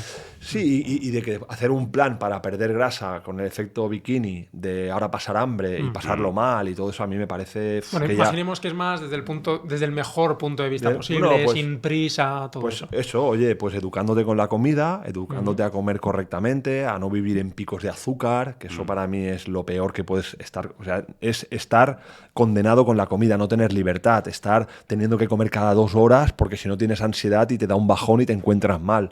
O sea, a mí eso de estar comiendo permanentemente es clave. Porque al final tienes que salir de un escenario de insulina alta permanente donde el cuerpo pueda beta-oxidar. Entonces, como cuando el cuerpo beta-oxida de una forma más eficiente es cuando la insulina está parada, está baja, pues ahí incluir el movimiento, y a mí el movimiento, hacerlo en ayuna, para mí es algo que me encanta, que me parece también súper coherente, donde te mueves sin estar haciendo una digestión, donde permites que tu cuerpo entienda que puede usar sea grasa o sea glucosa en función del nivel de oxígeno que haya. Y entonces esa combinación de movimiento en ayuno, trabajo de fuerza, movimiento en el terreno cardiovascular y después comida de calidad, con carne, con pescado, con huevos, con aceite de oliva, con marisco, con frutas, con verduras, combinando todo eso, generando biorritmos de comida, donde de forma natural la persona sienta cuando tiene hambre real. Que para mí eso es una de las cosas que también los pacientes pues han perdido, ¿no? No sé cuándo tengo hambre real, ¿no? Hambre real quiere decir que te puedes comer, bueno, en este caso pues un pescado con una ensalada, o sea, hostia, que no te vas a comer un paquete de galletas, sí, ¿no? Entonces recuperar hambre real, recuperar los ritmos de comida, generar una ventana de comida, una ventana de ingesta pues que pudiera ser de 8 horas, con movimiento por detrás. Eso sería para mí cómo optimizar el estado metabólico y como consecuencia el cuerpo y la silueta mejora. Muy bien. Bueno, estoy de acuerdo con él en el hecho de educar, ¿no? O sea, considero que efectivamente todas las que son las dietas con un objetivo temporal, ¿no? De, oye, quiero llegar bien al veranito marcado o quiero llegar a lucir este vestido o lo que sea. Creo que todo eso está abocado al fracaso. De hecho, una de las razones por las que las dietas fracasan es porque no son sostenibles, evidentemente. Entonces, por muy óptima que sea una dieta, si tú luego no eres capaz de mantener esos resultados a largo plazo porque no ha habido una educación nutricional previa, porque no ha habido una concienciación, una creación de hábitos sostenibles, eso no se va a sostener por ningún lado, ¿no? Entonces, eso es lo primero, el hacerle entender a la persona que no es cuestión de perseguir un objetivo temporal, sino de integrarlo como un hábito para el resto de su vida y que la pérdida de grasa sea una consecuencia de esa creación de hábitos. Y a partir de ahí, a nivel teórico, bueno, está claro que hay que generar un déficit calórico, ¿no? ¿Cómo? Pues evidentemente de una forma que no le afecte a su salud, a su descanso, a su rendimiento, a su hambre. Y bueno, aquí la literatura vuelve a ser clarísima y evidente, ¿no? Cuanto más vegetales mejor, ya está. En cuanto a nivel nutricional, ¿no? Que luego estoy de acuerdo en que evidentemente tiene que intentar aprender a moverse más, a hacer más ejercicio, dormir mejor. Está claro que todo eso afecta. Pero bueno, si me preguntas como digo, a nivel nutricional puramente, de hecho hay estudios muy interesantes que comparan, ¿no? Es decir, oye, pon a un grupo de personas sin control de cantidades, ni de calorías, ni de nada, a comer una dieta vegetal. Otro grupo de personas a comer una dieta mediterránea, ¿eh? No estoy diciendo ultraprocesada, mediterránea. Y se ve que el grupo vegetal pierde más grasa sin pasar hambre, sin contar calorías, y lo mejor, sintiéndose mejor, ¿no? Que puede llegar a pensar, bueno, se sentirá peor por restringir. No, es que incluso hacen test psicológicos para ver cuáles son sus sensaciones subjetivas siguiendo esa dieta, y lejos de lo que la gente pueda llegar a pensar, esa gente, claro, que al final lo piensa y es lógico. Es decir, si una persona se empieza a encontrar mucho mejor, aunque de primeras no haya concebido hacer ese tipo de alimentación, claro, lo que va a intentar es perpetuar esa sensación de placer y de bienestar, ¿no? Entonces, sí, digamos que, de nuevo, como todo el resto de cosas, cuanto más vegetales integrales incluyas, pues mejor, incluso para la pérdida de grasa. Aprovecho para preguntarte una cosa dos cosas que ha mencionado él. Una es el tema de esas alteraciones en los niveles de insulina y demás, Sí. si crees que terminan de ser relevantes. Y no lo ha dicho como tal, pero entiendo que se ha referido con el tema de la ventana de alimentación. Si crees que el ayuno intermitente puede contribuir a esa pérdida de grasa. Vale. Bueno, sí que puedo llegar a estar de acuerdo en que hay que evitar picos de glucosa constantes, ¿no? Pero al final, ¿por qué eso qué implica? Implica que, evidentemente, hay una selección de alimentos que están generando ese pico de glucosa, porque al final alimentos integrales con su fibra, con compuestos bioactivos, con agua, ¿vale? Pues evidentemente esos picos de glucosa no van a suceder, sino que al revés, ese paso de la glucosa a sangre va a ser mucho más sostenido, mucho más estable. Entonces hay que evitarlos, pero que es una consecuencia de evitar ultraprocesados, al final refinados, sin fibra, sin fitonutrientes. Entonces me parece una recomendación adecuada.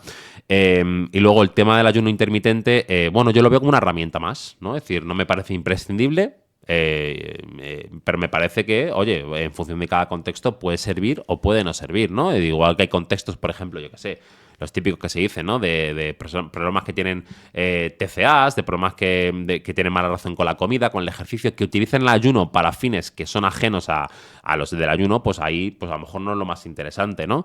Pero bueno, es una herramienta que no es ni mucho menos necesaria, porque se ha visto que en el tema de la pérdida de grasa, ¿no? Cuando se equiparan déficits calóricos, independientemente de que si se ha hecho con un patrón de ayuno o sin él, la pérdida de grasa es igual, ¿no? Entonces, si a ti te genera... Al final lo importante, como he dicho antes, es que te genera adherencia y que sea sostenible. Entonces, si tú al hecho de ayunar te permite sostener ese patrón a largo plazo, adelante, sin ningún tipo de problemas, y bienvenido sea.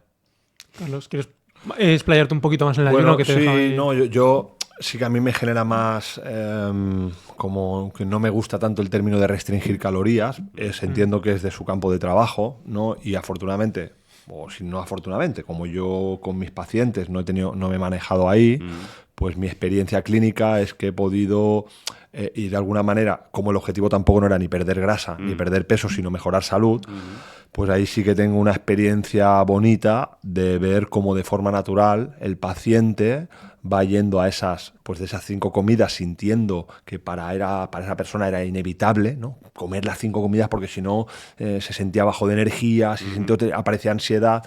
Pues ver cómo con un cambio de alimentación donde aparecen grasas y proteína de calidad, que es clave en el proceso digestivo, en el proceso de hambre-saciedad, pues que la persona va a las 3 comidas, va a las 2 comidas, pero te diría que no metería ni la palabra ayuno. O sea, no es hablar de ayuno, es sencillamente come cuando tiene hambre. Ya. Entonces es como, yo lo que he podido ver es, pues ha venido por un problema de sistema digestivo, por un problema de piel, pues vamos a meter este tipo de alimentación y de golpe, pues lo que veo es que, que va a 2 comidas, que de golpe ahora, pues cuando se da cuenta de que por la mañana lo que comía era algo hedónico en forma de hidratos o lo que sea, y se da cuenta que eso no es lo que tiene que comer y que tiene que comer algo en forma de alimento, pues sea una tortilla, sea un aguacate, sea tal, y ahí no le apetece, pues sencillamente dice, hostia, pues me apetece a las 11, me apetece a las 12, y come a esa hora, y después se da cuenta que ya no le hace falta comer al cabo de 3 horas, y que come la siguiente a las 7 o a las 8 de la tarde. Ventana de comida de 8 horas. ¿Está haciendo ayuno? No, me da igual. O sea, yo me levanto por la mañana, como cuando tengo hambre real, me relaciono con hambre real con la comida, tengo una mejor sensación de saciedad, y eso pues mejoraba su clínica.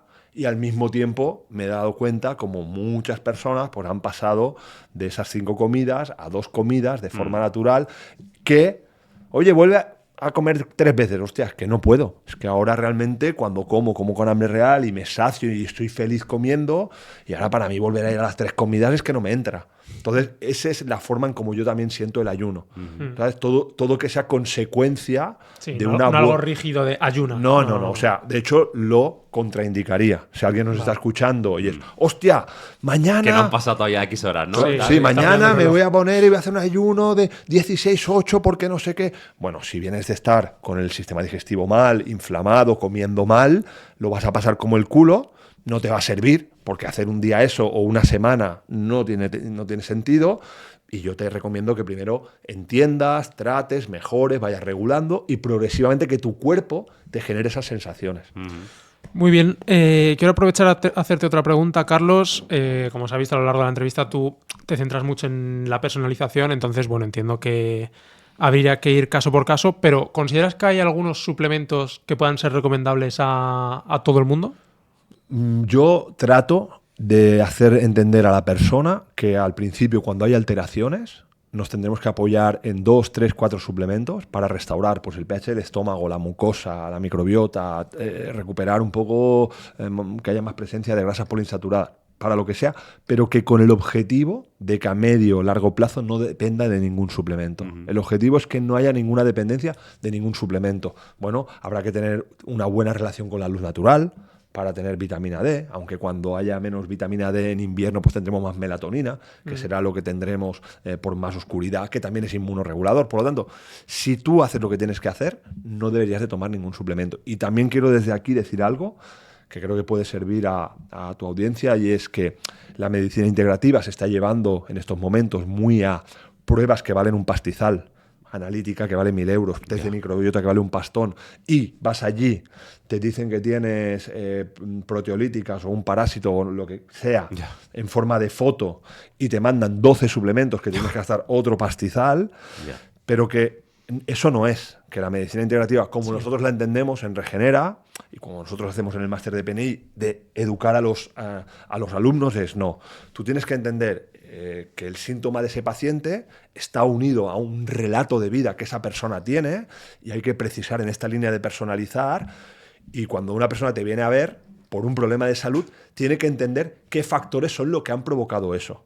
Y no hace falta tantas pruebas o ninguna prueba para empezar, ni 3 suplementos, 4, si hay que poner los suplementos así, 4. ¿Y cuáles suelen ser esos 3 o 4? Es muy habitual el tema de lo que te he dicho. El pH de estómago es una cosa súper habitual que esté fastidiada, porque al final cuando hay estrés, cuando hay activación del simpático y el parasimpático no participa, el pH del estómago entra en hipofunción, y eso va muy detrás de aparición de Helicobacter pylori, de SIBOs, de disbiosis intestinales, después la reparación de la mucosa, porque si el pH se estropea, la mucosa se estropea, y ahí hay que restaurar eso. Después apoyar con probióticos que puedan favorecer el proceso.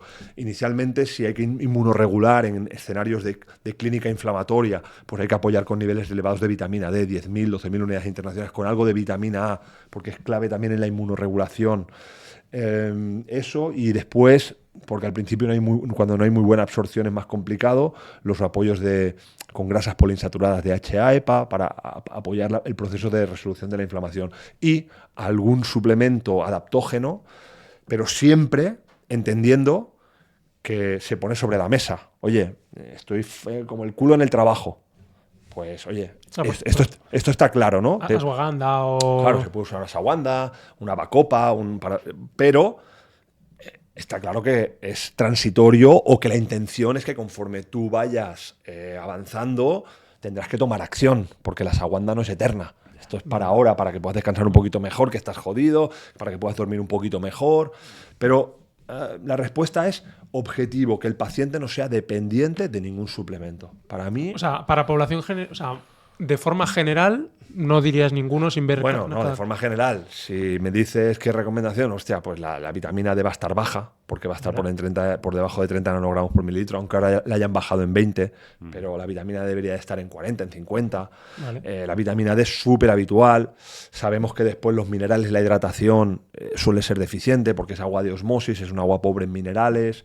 Perdón, lo de la vitamina D, los rangos que recomiendas, ¿en base a qué los recomiendas? En base a la literatura, que nos propone cómo llevarlos en escenarios de autoinmunidad. De autoinmunidad. Sí. Pero para la pregunta de recomendación general. La recomendación general estaba en 30, ahora está en 20 y yo lo que pido es que mínimo esté en 30, por encima de 30. Vale. O sea, la recomendación que se propone no te diría que vaya a 20, te diría que esté en 30 y como norma que pueda estar por encima de 30. Vale. O sea, para terminar, la vitamina D, Minerales, magnesio, entiendo. Dentro de eso está el magnesio, que sabemos que actúa en múltiples reacciones y que es fácil que pueda estar deficiente. Y así de forma... Y después, bueno, las grasas poliinsaturadas, que si tú no las ingieres, pues tenlo presente. Vale. Tenlo presente. ¿Suplementos? Bueno, vale, de forma general, saber que se pueden cubrir prácticamente todos los nutrientes sin necesidad de ningún suplemento y los únicos que me parecerían imprescindibles, pues evidentemente la vitamina B12, sin necesidad incluso de llevar una dieta 100% vegetal, ya, si tú es predominantemente vegetal, sin ser el 100%, también aseguraría con B12, porque muchas veces no se llega a cubrir esos requerimientos con poquita cantidad de productos animales, con lo cual conviene asegurar, porque la déficit de este nutriente evidentemente puede ser muy peligroso para la salud. Luego la vitamina D, efectivamente, ¿no? Si no te da suficientemente el sol, pues también es necesario, ¿no? Sabemos que es un nutriente clave en el sistema, ya no solo inmune, sino muscular, ¿no? Es decir, es prácticamente una hormona, ¿vale? Y yo te diría que, bueno, el yodo, si no consumes nada ni de algas ni de sal, y deja de contar. Muy bien, pues vamos a pasar a un último bloque más rápido de ciertos temas concretos. Y quiero empezar preguntándote, Carlos, ¿cuál es tu posición respecto a la exposición al sol para una mejor salud? Que es el centro de la vida. Por lo tanto, no voy a ser yo el que diga otra cosa. Es el centro de la vida, entonces tiene que estar ahí. Y sencillamente, de nuevo, otra vez nos ponemos en demonizar el sol y la protección, pero es que en realidad de lo que se trata, es decir, en un escenario donde la persona está mal a nivel de estado de salud y tú metes el sol cuando llega el julio y te pones debajo del sol a las 12 de la mañana y te quemas la piel, pues es cancerígeno. ¿Por qué? Porque te vas a oxidar y el cuerpo no es capaz de responder ante esa situación de oxidación. Ya está, pero sí, hombre, pues a mí me encanta que tengamos muy claro que a lo largo de todo el año tú vayas relacionándote con el sol, porque, bueno, pues si ahora en todo este tiempo, aquí en España, ya has estado, ahora entrado, no sé si ya hemos entrado en la primavera o todo, bueno, sí, ¿no? Sí, no sé, pero con el calor que hace, este sol... hemos entrado, ya... ¿no? Que ahora se me va la olla de las estaciones, digo, no sé, que me digáis, no, ya hace un mes, digo, vale. Es que hace un mes. Hace un mes, ¿no? Hace un mes justo, literalmente, además. Pues, yo creo que sí. se me ha ido la olla, pero Sí. bueno, pues tú vienes desde desde todo, ya desde el otoño, se acaba el verano, pues ahí es cuando, oye, todo el otoño, todo el invierno, en ese periodo pues no vas a obtener tanta, porque no hay ultravioleta B, tanta vitamina D, porque la inclinación del sol no te va a dar para eso, pero oye, vas metiendo y vas generando una piel que tiene que combinar esas dos cosas, que tú internamente estés bien, porque esto yo lo he visto muchas veces en clínica, pacientes que están mal de salud, se ponen a comer bien, mejoran su estilo de vida, resuelven su proceso y de golpe empiezan a pigmentar. Hostia, me habían dicho que tenía hasta alergia al sol. Vale, la alergia al sol es algo incoherente y está dentro del problema, no es el sol. Entonces, que tú internamente estés bien y cuando combinas que estás bien internamente y te pones a tomar el sol en todo el otoño, invierno, tal, primavera, vas viendo que la piel se va poniendo con una buena protección natural que te permite llegar al verano. ¿Qué hacemos cuando llega el verano? Pues como nuestro gran amigo Antonio Valenzuela nos dice, que me contó una cosa que me fascinó y lo he visto que lo ha puesto en su nuevo libro, que es que en las horas de máximo sol, cuando tú te pones debajo del árbol, la refracción que se genera en las propias hojas hace que te lleguen los rayos de luz. ¿Sabes? Porque al final hay que entender que los rayos de luz son un alimento para nuestro cuerpo, son una información, no tiene que ver con la ultravioleta B y la vitamina D. Es inmenso, es un tema totalmente apasionante. Entonces, no te vas a meter en agosto a las 12 del mediodía, a la 1, allí a meterte con todo el sol. Bienvenido. Claro, entonces es primeras horas de la mañana, y yo iría más allá, es si en la medida de lo posible, y esto es una recomendación que les digo para poderlo probar, tú 5 días, levántate con la salida del sol y vete a dormir no más tarde de las 10:30. No vamos a decir que te vayas a dormir con la de esto del sol porque es complicado, ¿no? 9 de la mañana. Ahora ya serán las 8, las 9, no. Levántate 7 de la mañana, ves salir el sol y 10:30 te vas a la cama. Haz eso 5 días y mira qué pasa en tu energía. Porque el cambio es flipante sin nada. O sea, no tengo que invertir nada. Me tengo que levantar, ponerme, irme a dormir a esa hora, que es muy complejo en general, porque al final nos enredamos, luz azul, las 12. Esa es mi... De hecho, yo creo que es de esos, ¿eh? De que se levanta con el ¿Sí sol. o qué? Sí, yo soy madrugador, la Pero verdad. opinión de lo que es la exposición. madrugador. Sí. Opinión de lo que es la exposición al sol. Vale, bueno, aquí yo lo primero decir que no soy ningún experto en el tema, ¿vale? No soy dermatólogo y me parece fascinante, la verdad, pero es verdad que no he profundizado tanto como para, pues, decir con la misma contundencia que he dicho antes, recomendaciones dietéticas, ¿no? Sí, o sea, esto es como esos extra que solemos entender que Sí. pueden ayudar a esa salud óptima. que Sí, buscamos. vale. Hasta donde yo sé, y como te digo, de mis principales fuentes de obtención no han sido directamente la fuente bibliográfica, han sido figuras que yo respeto y que me fío de su información, ¿vale? Dermatólogos y demás. Primero a nivel de... O sea, que depende primero del fototipo, ¿no? Es decir, o sea, no es lo mismo la capacidad de tolerancia a la exposición solar que tiene una persona completamente albina que una persona negra, ¿vale? Entonces, evidentemente, cuanto más oscura sea tu piel, mayor tolerancia tienes a tolerar la radiación del sol, ¿vale? Y también hasta donde yo sé, cualquier tipo de moreno ya es es un signo de daño celular. Es decir, lo que muchas veces la gente tiende a recomendar es que hagan, ¿cómo se llama esto? Una exposición gradual, ¿no? Pero una costra solar, ¿no? Creo que se llama. Callo solar. Callo solar, eso es. Hasta ahí donde yo sé, como te digo, el mero hecho de que ya te hayas puesto moreno es un mecanismo de defensa del cuerpo a un daño ya producido, con lo cual lo ideal sería que no llegara a producirse eso. Y que evidentemente intentes alejarte de las horas de máxima exposición al sol y que si lo haces sea con protección solar. Y luego a nivel de ritmos circadianos, ¿no? De nuevo, sin ser experto, pero sí que es verdad que tengo entendido que exponerte a primera hora o a última hora un poco, tampoco demasiado, sí que puede ayudar a regular tus ritmos circadianos y que en general descanse mejor y que todos los ciclos de melatonina, de cortisol se regulen un poquito mejor. Vale, ligándolo con esto, te pregunto, Carlos, lo siguiente, que ¿cuál es tu posición respecto, pues, a la luz roja o a las gafas de filtro? Me parece, la fotobiomodulación me parece maravillosa. Realmente lo he experimentado y al final poder tener un aparato que emita esa luz infrarroja me parece que tiene una acción terapéutica brutal. De hecho, en casa tengo. De hecho, pues no voy a decir aquí porque tengo unos amigos que tienen un proyecto maravilloso, pero no digo la marca tampoco. Sí, es que no me pagan. No hace falta, pero hostia, realmente... O sea, no es que lo haya comprado en forma... Porque no soy muy friki de ir a por todas las cosas, pero poco a poco me ha ido llegando a mi vida. Lo he ido usando también con mis animales, con mis perras, Vale. y hostia, y conmigo, con mi hijo. O sea, al final tienes que tener en cuenta que tienes un aparato que emite una luz, que tiene una capacidad de actuar a nivel mitocondrial y estimular su activación. Entonces, para resolver procesos de inflamación, para regenerar tejido, me parece espectacular. En realidad es que yo no me refería tanto a eso porque es cierto que no lo conozco mucho, sino vale. más a de cara a la propia vista. Regulación de ritmos circadianos, pues las típicas gafas de... Pero ¿y la luz roja en casa dices? Sí, o luz Ah, roja, vale. o trabajar con luz roja, o algo así.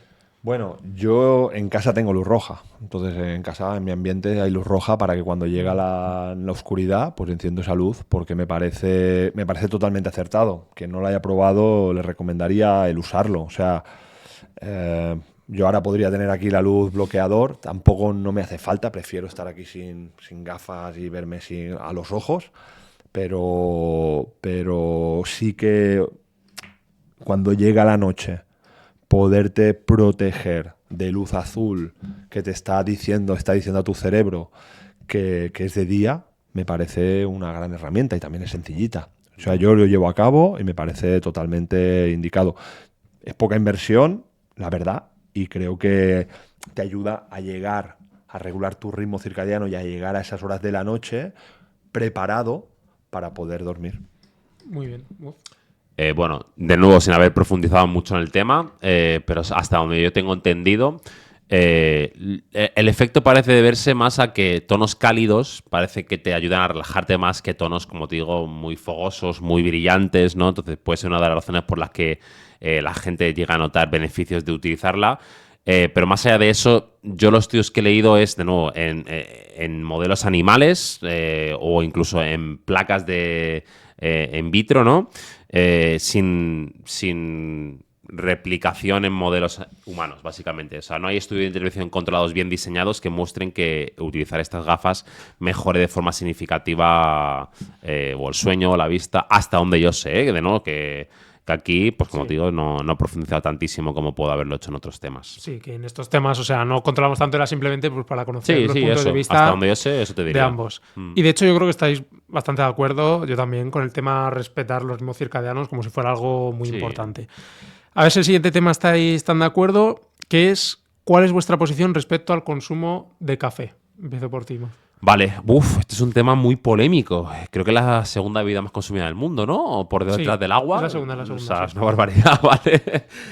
Así que a ver qué decimos. Vale, pues yo es que aquí he cambiado mi opinión varias veces, la verdad, varias veces. ¿Por qué? Porque al principio me quedaba únicamente en el que, bueno, creo que estaremos 100% de acuerdo en que buscar que no sea torrefacto, ¿vale? Si lo consumes, que evidentemente el torrefacto al final aumenta las acrilamidas, sustancias tóxicas y demás.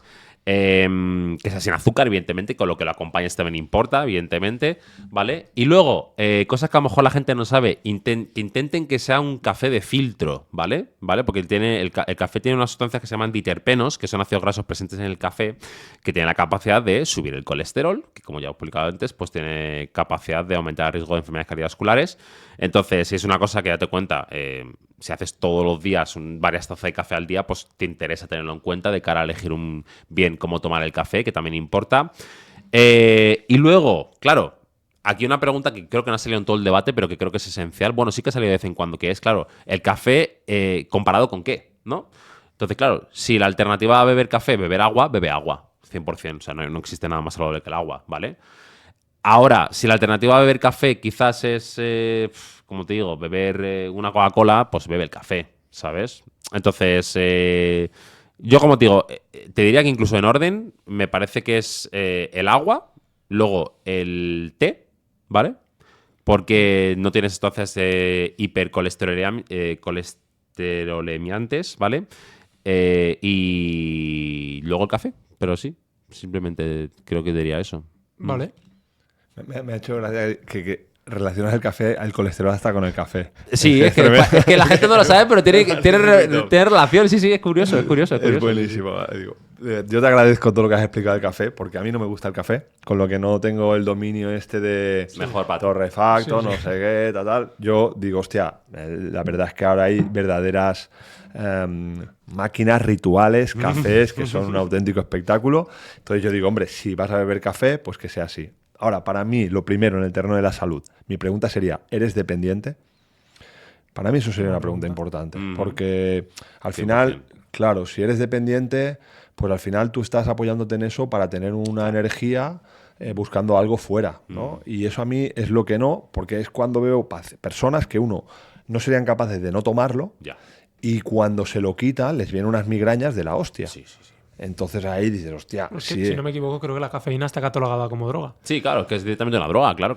Entonces, claro, si ahí dentro de eso además son 3, 4, 5 cafés y tal, es una aliada importante para tu sistema nervioso. Y todo el descanso, ¿no? Que al final, evidentemente la gente no es que lo consuma por la mañana ya, sino que está todo el día consumiéndolo y eso al final... de hecho, hay metabolizadores lentos y metabolizadores rápidos, ¿no? Es decir, los metabolizadores lentos, como encima beban bastante café, es que a lo mejor se tienen con un insomnio del copón durante varios días. Entonces, hay que tenerlo en cuenta. Y en función de eso, pues de verdad que, oye, ahí pues tienen suerte los metabolizadores rápidos de tolerarlo mejor y a lo mejor tener más capacidad de consumirlo, ¿sabes?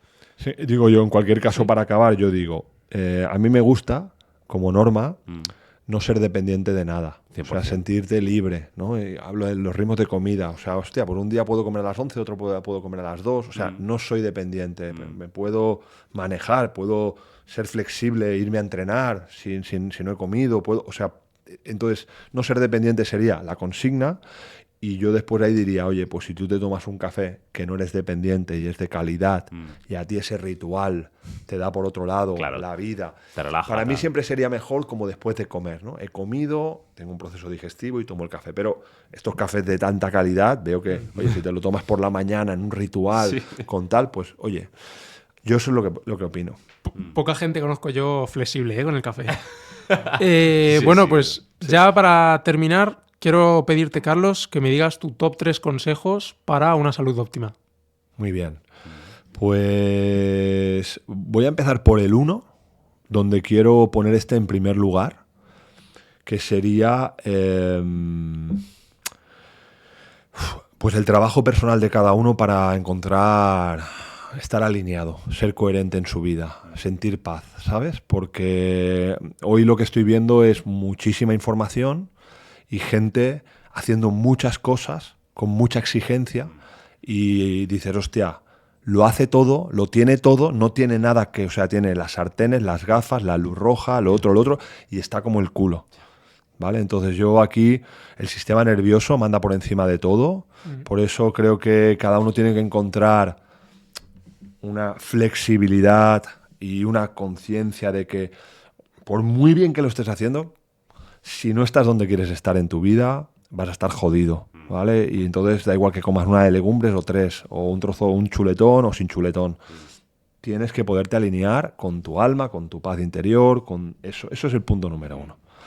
Y yo después aquí, si tuviera que decir, es en el punto número 2, diría que el tema de los biorritmos es algo que es aparentemente que no hay que hacer casi nada, pero creo que tiene un impacto tremendo. Levantarte con e irte a dormir ahí, solo eso y pudiendo descansar las horas, tu cuerpo energéticamente por la mañana ya es otro.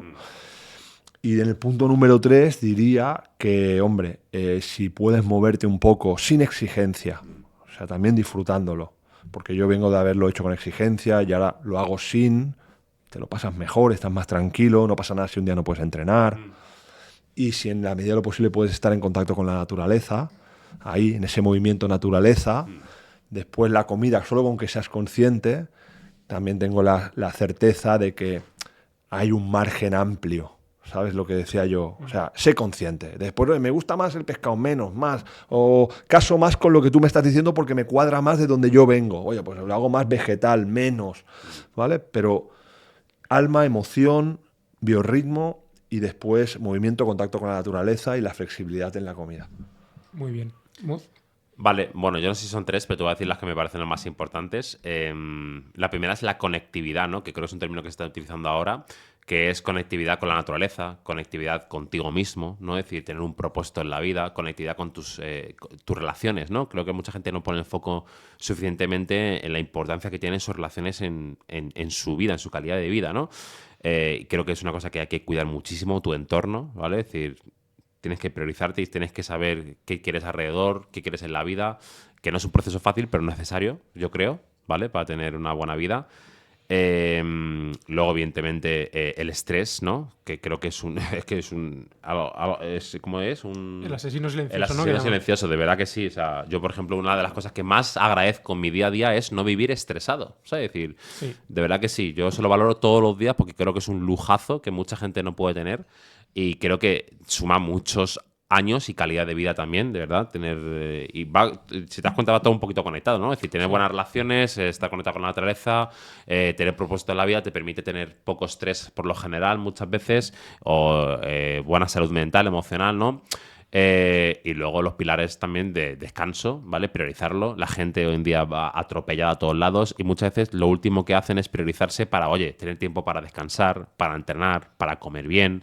Entonces, creo que todo, yo además que siempre lo digo, todo lo bueno que te pueda pasar en la vida parte desde el autocuidado y desde el cuidarte a ti mismo. Entonces, todo lo que puedas dedicarte a ti, dentro de que cada persona tiene sus circunstancias y no todo el mundo tiene las mismas posibilidades, pero oye, dentro de tus posibilidades, que intentes priorizarte y que intentes respetar, como te digo, esas bases que creo que son aplicables a todo el mundo, al fin y al cabo, ¿no? Es decir, comer cuanto más vegetales integrales mejor, ¿vale? Entrenar en la medida de lo posible, fuerza y cardio, que mucha gente últimamente está con la moda de la fuerza únicamente y el ejercicio cardiovascular me parece imprescindible para tener una longevidad de calidad. Y luego, como te digo, relaciones sociales, naturaleza y poco estrés. Muy bien, pues terminamos aquí el episodio. Quiero daros de verdad las gracias a ambos por prestaros, que al final un debate es difícil porque pues, es exponerse. Y creo que a la gente le va a gustar mucho. Espero que se lleven muy buenos mensajes, sobre todo en los que más habéis estado de acuerdo, que son estos últimos, pues de regular el estrés, rodearte bien, movimiento y demás. Luego la dieta cada uno que vea. Y nada, os doy una última frase a cada uno para despediros. Vale, bueno, nada, yo como siempre, evidentemente agradecer a Carlos, ¿no? Que creo que siempre de agradecer que alguien esté predispuesto a debatir, independientemente de la postura que tenga, porque al final así como se avanza, ¿no? Es decir, evidentemente confrontando posturas, porque si siempre estás escuchando lo que quieres escuchar, nunca vas a salir de ahí. Entonces, creo que siempre es de agradecer y al final, pues eso, desde el respeto, no pasa nada por diferir y por opinar diferente, siempre y cuando se respete el uno al otro. Entonces, agradecerte por tu tiempo y por tu presencia, a ti por la invitación al programa y al debate y nada, por mi parte un placer, espero que a la gente les sirva, que saquen provecho de alguna de las cosas que haya dicho, que se lleven a casa y nada, pues un placer por mi parte. Lo mismo, pues uso esas palabras, yo también te agradezco la forma en cómo se ha hecho. Me ha hecho ilusión, me lo he pasado bien y igualmente. Para mí es bonito. Y también creo que es un buen mensaje para la gente, ¿verdad? Yo creo que pensando en la gente que nos escucha, eso de que uno dice una cosa, el otro otra, no sé qué, pues creo que esto ayuda a que, oye, aunque sea así, tú también puedas dejarte sentir y veas tú lo que tú también quieres para ti, ¿no? Pero desde esta forma de compartir. Gracias por compartirlo de esta manera tan bonita. Gracias, Mario, también por este espacio. Te felicito por tu espacio y por generar estos debates que aportan, y a la gente pues que pueda recoger información, empoderarse, y estamos en un momento en el que creo que cada vez hay más gente consciente y que siento que estoy feliz por sentirlo así. Así que muchas gracias. A vosotros, muchas gracias.